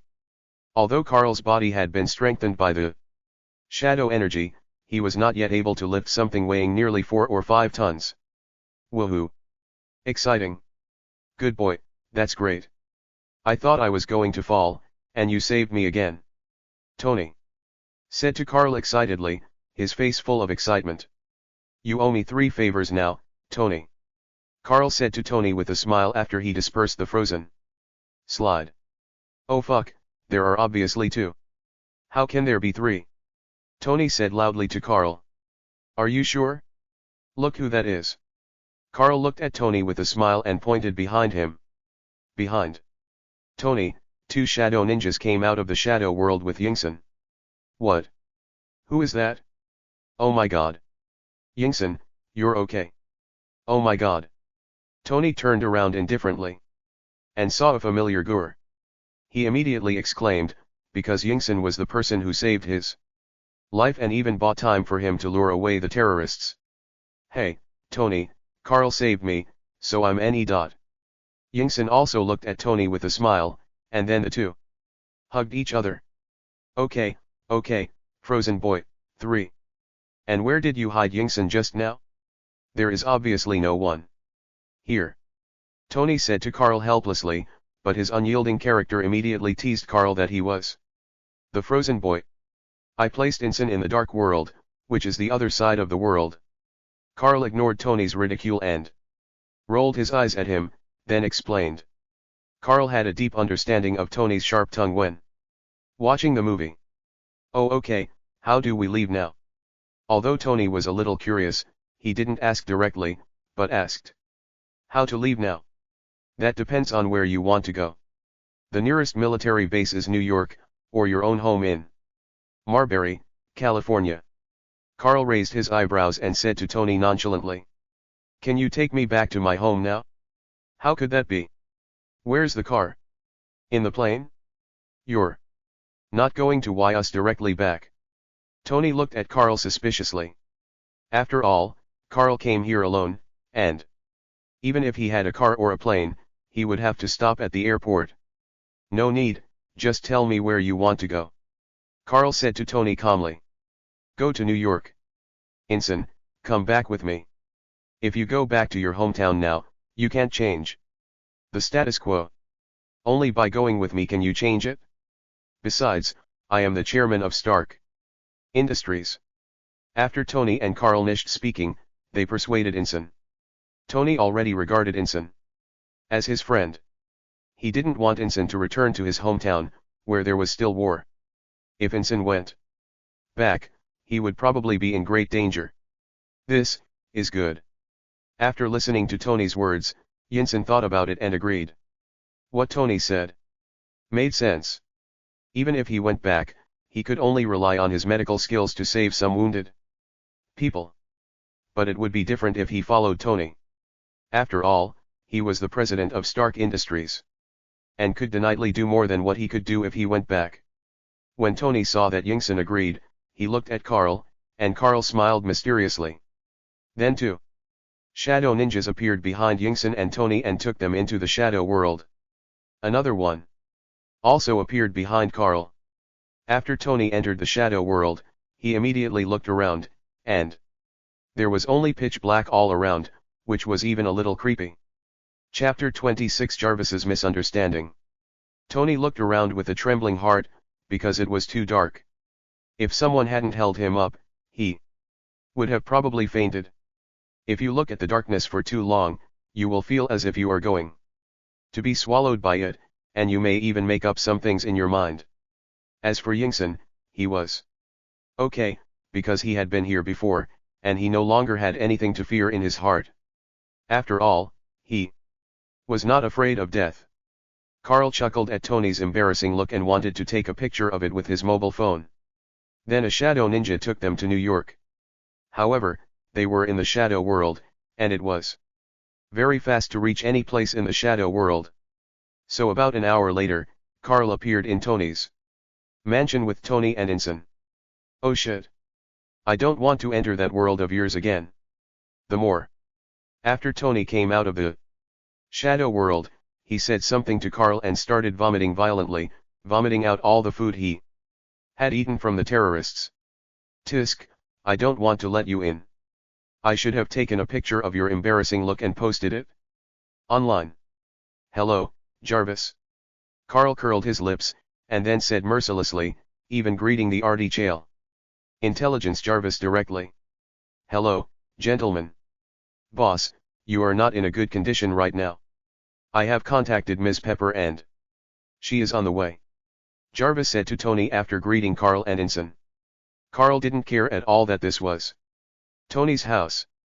He walked to the bar, picked up a bottle of good wine and poured it himself. He even poured a glass for Ensign. Both of them ignored Tony. You two damn bastards. You actually drank my wine and didn't even come to help me. Tony looked up and saw Carl and Yingson drinking and looking like they had no intention of paying any attention to him, so he said, gritting his teeth. Okay Tony, you should act miserable now. When Pepper comes later, she will care more about you. Besides, you're any. You can even stand up. Carl said to Tony nonchalantly, and even clinked glasses with Ensign. Carl, isn't it a bit inappropriate for us to do this? Yingson said to Carl hesitantly. Don't worry, he's NE. It's almost the same as motion sickness. He'll be NE after a while. Carl said to Yingson with a smile, and then the two shrugged and continued drinking. Happy. Hurry up, Jarvis just contacted me and said Tony is home now, but he's not in good condition. And there are two other people with him. Pepper Potts said anxiously to Happy in the driver's seat. Okay, I'm speeding up.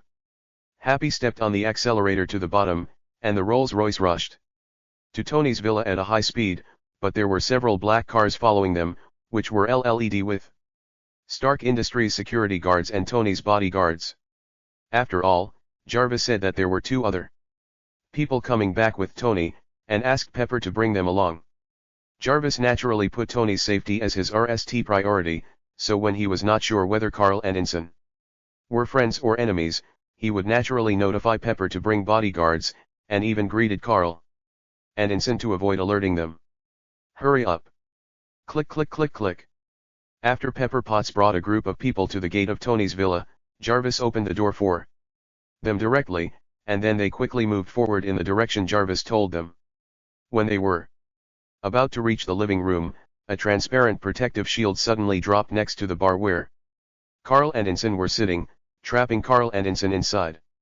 Ensign was covered in confusion, and Carl put down his wine glass with a rather ugly look on his face. If this was Tony's behavior, Carl will not show mercy. Even if you are the future Iron Man, Tony is stunned by the sudden drop of the protective shield. Boom. Boss, where are the terrorists? Happy was the RST to rush into the living room from outside, followed by a group of men in black suits, and then Pepper. When Carl saw this scene, a blue light ashed in his eyes, and then the surroundings began to freeze, and all the wine on the bar turned into ice cubes.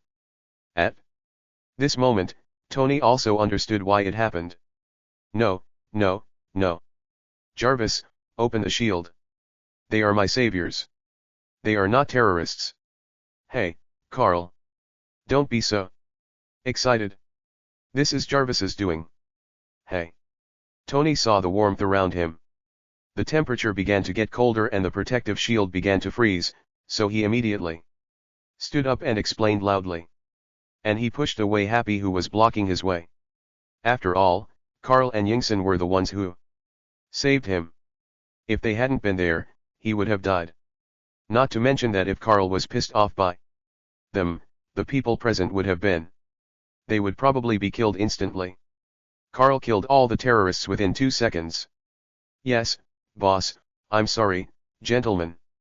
I have to put your safety RST.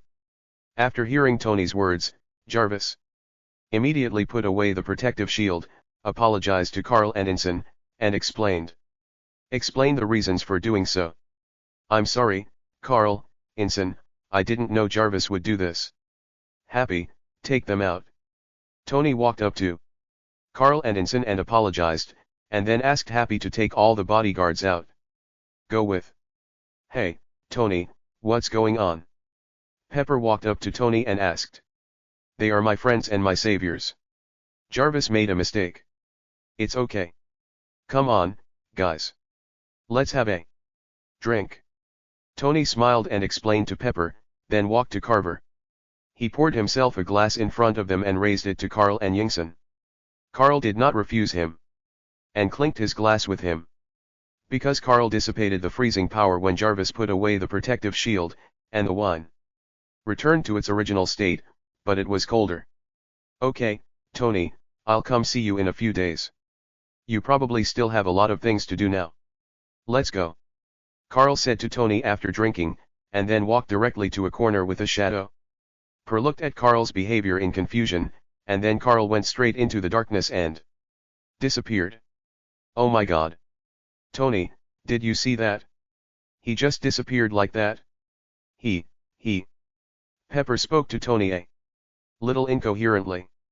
I saw it, we all saw it, okay Pepper, this is his ability, and he brought us back, okay, get ready, 2 things, RST, I want to eat a hamburger, second, I want to summon.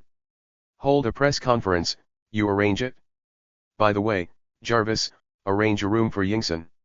Tony put his hands on Pepper's shoulders and looked at her and said, and then asked Jarvis to arrange a room for Yingson. After that, he walked into the bathroom. Okay, boss. Mr. Yingson, please follow my instructions. Your room is on the 3rd floor. Chapter 27 Press Conference.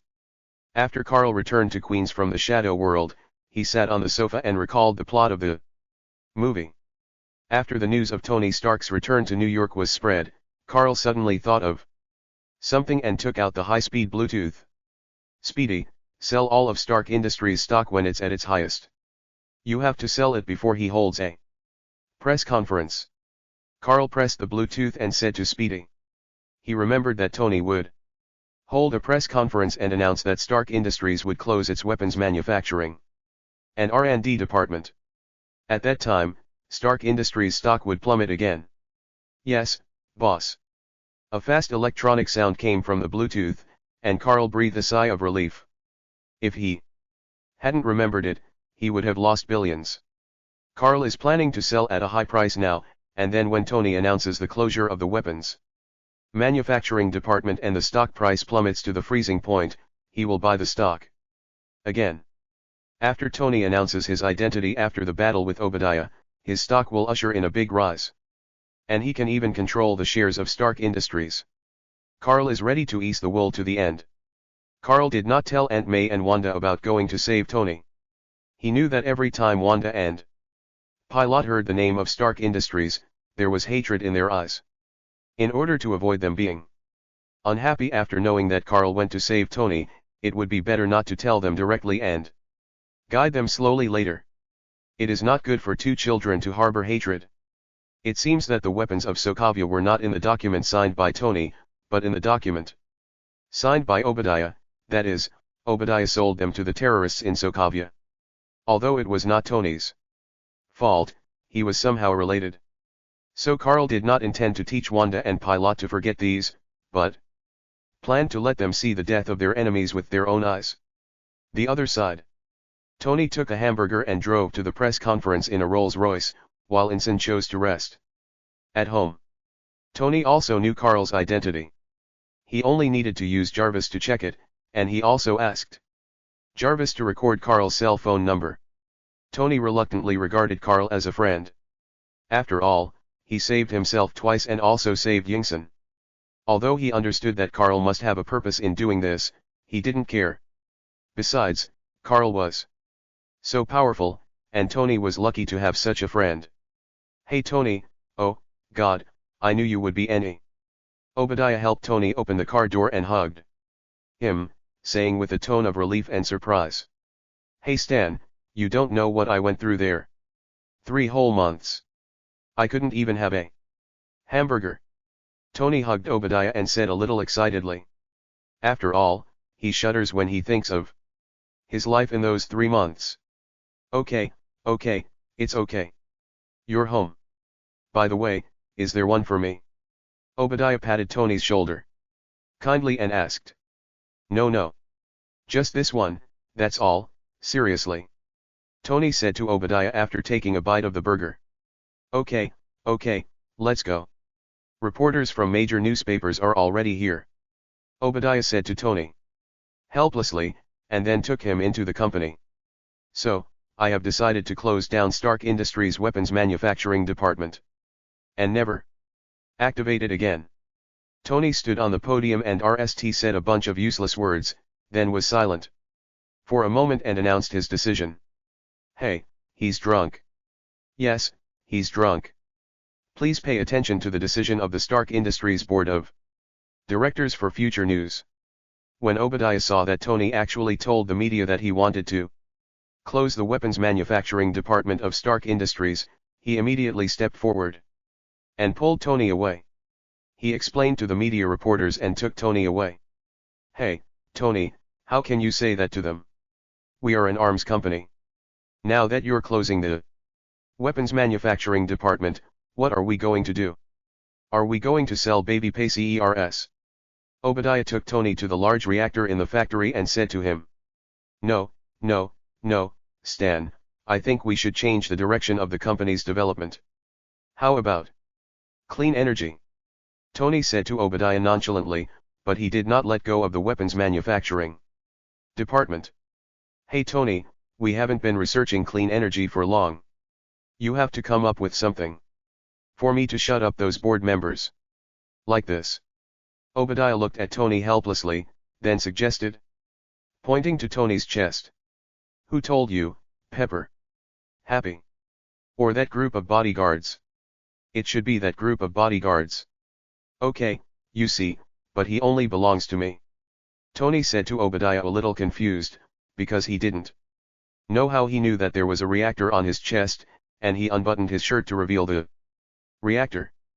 Hey, Tony, don't worry about how I know this, but you have to give me something to shut the board up. Oh shit, this thing is pretty cool. Obadiah looked at the reactor on Tony's chest in surprise and buttoned up Tony. No, no, no, this belongs only to me. I will take out the technology, but you have to give me some time. Stan. Tony said to Obadiah stubbornly, and said that it was impossible to take out the small reactor. But he could study other things, but it would take time. Okay Tony, I will try my best to convince the board of directors. You go home and rest Rst. Obadiah looked at Tony helplessly and spoke to him earnestly, saying that he would help him. Thank you, Stan. Tony said gratefully to Obadiah and walked out slowly. It's okay. It's what I should do. Obadiah answered Tony with a chuckle. After Tony left, his eyes became fierce and vicious. So, I decided to shut down Stark Industries' weapons manufacturing department. And never activate it again. Carl sat on the sofa and watched Tony's press conference on TV. After he said that he would close the weapons manufacturing department of Stark Industries, Carl knew that Iron Man was about to be born, and the battle with Ironmonger was not far away. Speed, how much money do we have now after selling the stocks? Carl thought for a while and asked Speed remotely via Bluetooth.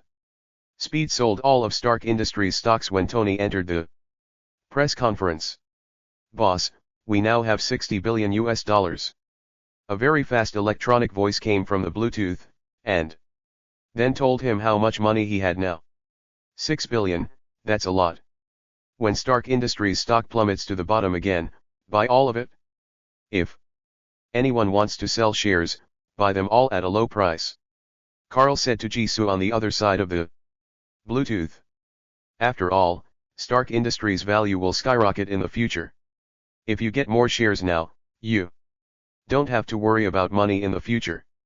Yes, boss. Chapter 28 Mark II.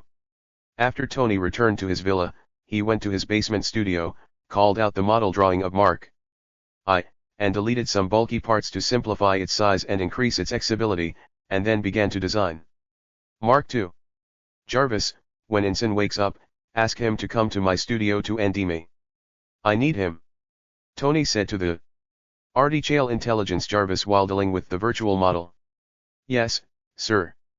Jarvis' voice rang out in the studio, and he even began to assist Tony in designing the battle suit.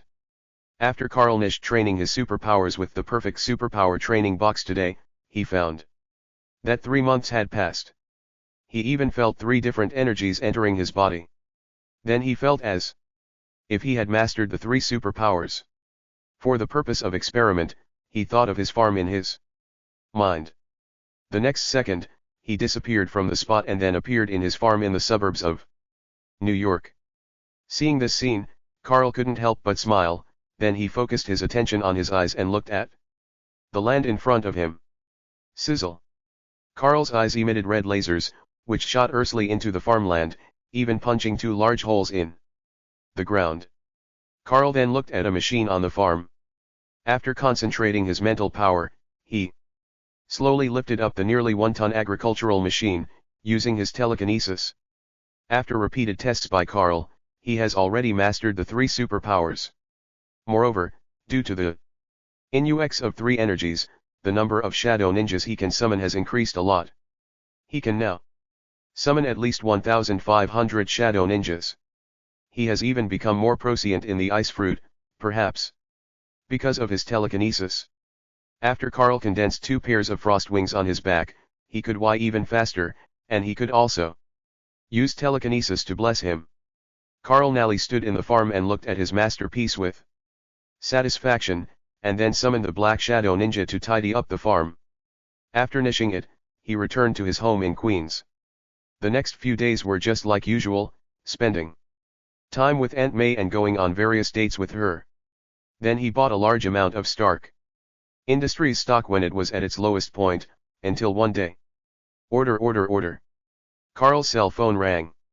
After Carl picked it up and looked at the unfamiliar number, although he was a little confused, he still answered it. Which one? Hey Carl, it's me. Come to my house soon, I'll show you something good. After Carl finished speaking, he heard Tony's annoying voice, and he invited him to his house to show him something good. Carl knew without thinking that it was Mark too. Okay, I'd like to see what good news would make you call me in person. Carl teased Tony with a chuckle and agreed. I guarantee you will be surprised. Okay, come on, I'm hanging up. Tony said to Carl proudly, and then hung up the phone. Carl shook his head and smiled, then planned to go to Tony's house. After all, although he knew what it was, he was still looking forward to it. After all, that was the Iron Man suit. Then Carl disappeared from the spot with a thought, and appeared in the living room of Tony's house. The next second. Jarvis, where is Tony? Carl asked the artificial intelligence Jarvis in the living room. Mr. Carl, the boss is in the basement studio now. The boss has instructed that you can go straight down when you arrive. Jarvis' voice rang out in the living room, and then told Carl Tony's location. Carl then walked down and came to the underground studio. He saw Tony and Yinsen dealing with a silver battlesuit. Carl walked up slowly and said, Is this the good stuff you mentioned? Not bad, looks pretty cool. Hey Yinsen. Carl walked to the side of Yinsen and Tony and said, and after greeting Yinsen, he looked around the silver battlesuit. In the middle. How about it? Is this okay? This is the masterpiece that Yinsen and I have spent several days on. I named it Mark II. Tony said to Carl proudly, like a child showing off his new toy to others. Hey Carl, you're here. Yinsen also greeted Carl. Yes, I just don't know if it's antifreeze, what do you think, Tony? Carl put one hand on the Iron Man suit with a sly smile on his face, and then the places touched by Carl began to freeze. Hey. No. It's not complete yet. When I hear you say that, I seem to have forgotten something. Tony hurriedly shouted at Carl and stopped Carl from freezing his big toy. Have you considered the situation of ice at high altitude? If your engine shuts down and the power system freezes, you'll just be smashed into a pulp of steel. Carl looked at Tony speechlessly. He didn't expect that he still forgot about the situation of ice at high altitude. If he hadn't reminded him, he would probably have to face another life and death moment. Oh shit. You're right, Yinsen, let's modify it. Jarvis, order me titanium alloy, aviation materials, and metal. For the Seraph satellite. Tony suddenly realized, and said to Carl in fear, and asked Yinsen to modify the iron suit, and asked Jarvis to place orders for metal from other companies. Carl shook his head and smiled, then Tony wearing the iron armor fought against the Shadow Ninja. Summoned by Carl. Although the Shadow Ninja's strength was only at the level of a special forces soldier, Tony was still fooled around without the intelligent assistance of Jarvis, and there were even several knife marks on the iron armor. In the end, Jarvis could only assist in defeating the Black Ninja. At this time, Pepper suddenly walked into the studio below and saw Tony wearing the Iron Man suit with the knife marks on it. Carl and Yinsen looked at Tony with a look of anticipation, and then clinked their glasses. Hey, Tony. What's wrong with you? Didn't you say you would no longer make weapons? Pepper looked at Tony angrily, but Carl saw that Pepper's eyes were looking at the knife marks on the Iron Man suit. She was obviously worried about Tony. Carl and Yinsen looked at each other, and both of them smiled tacitly. Chapter 29 Researching Super Genes. Chapter 29, Researching Super Genes.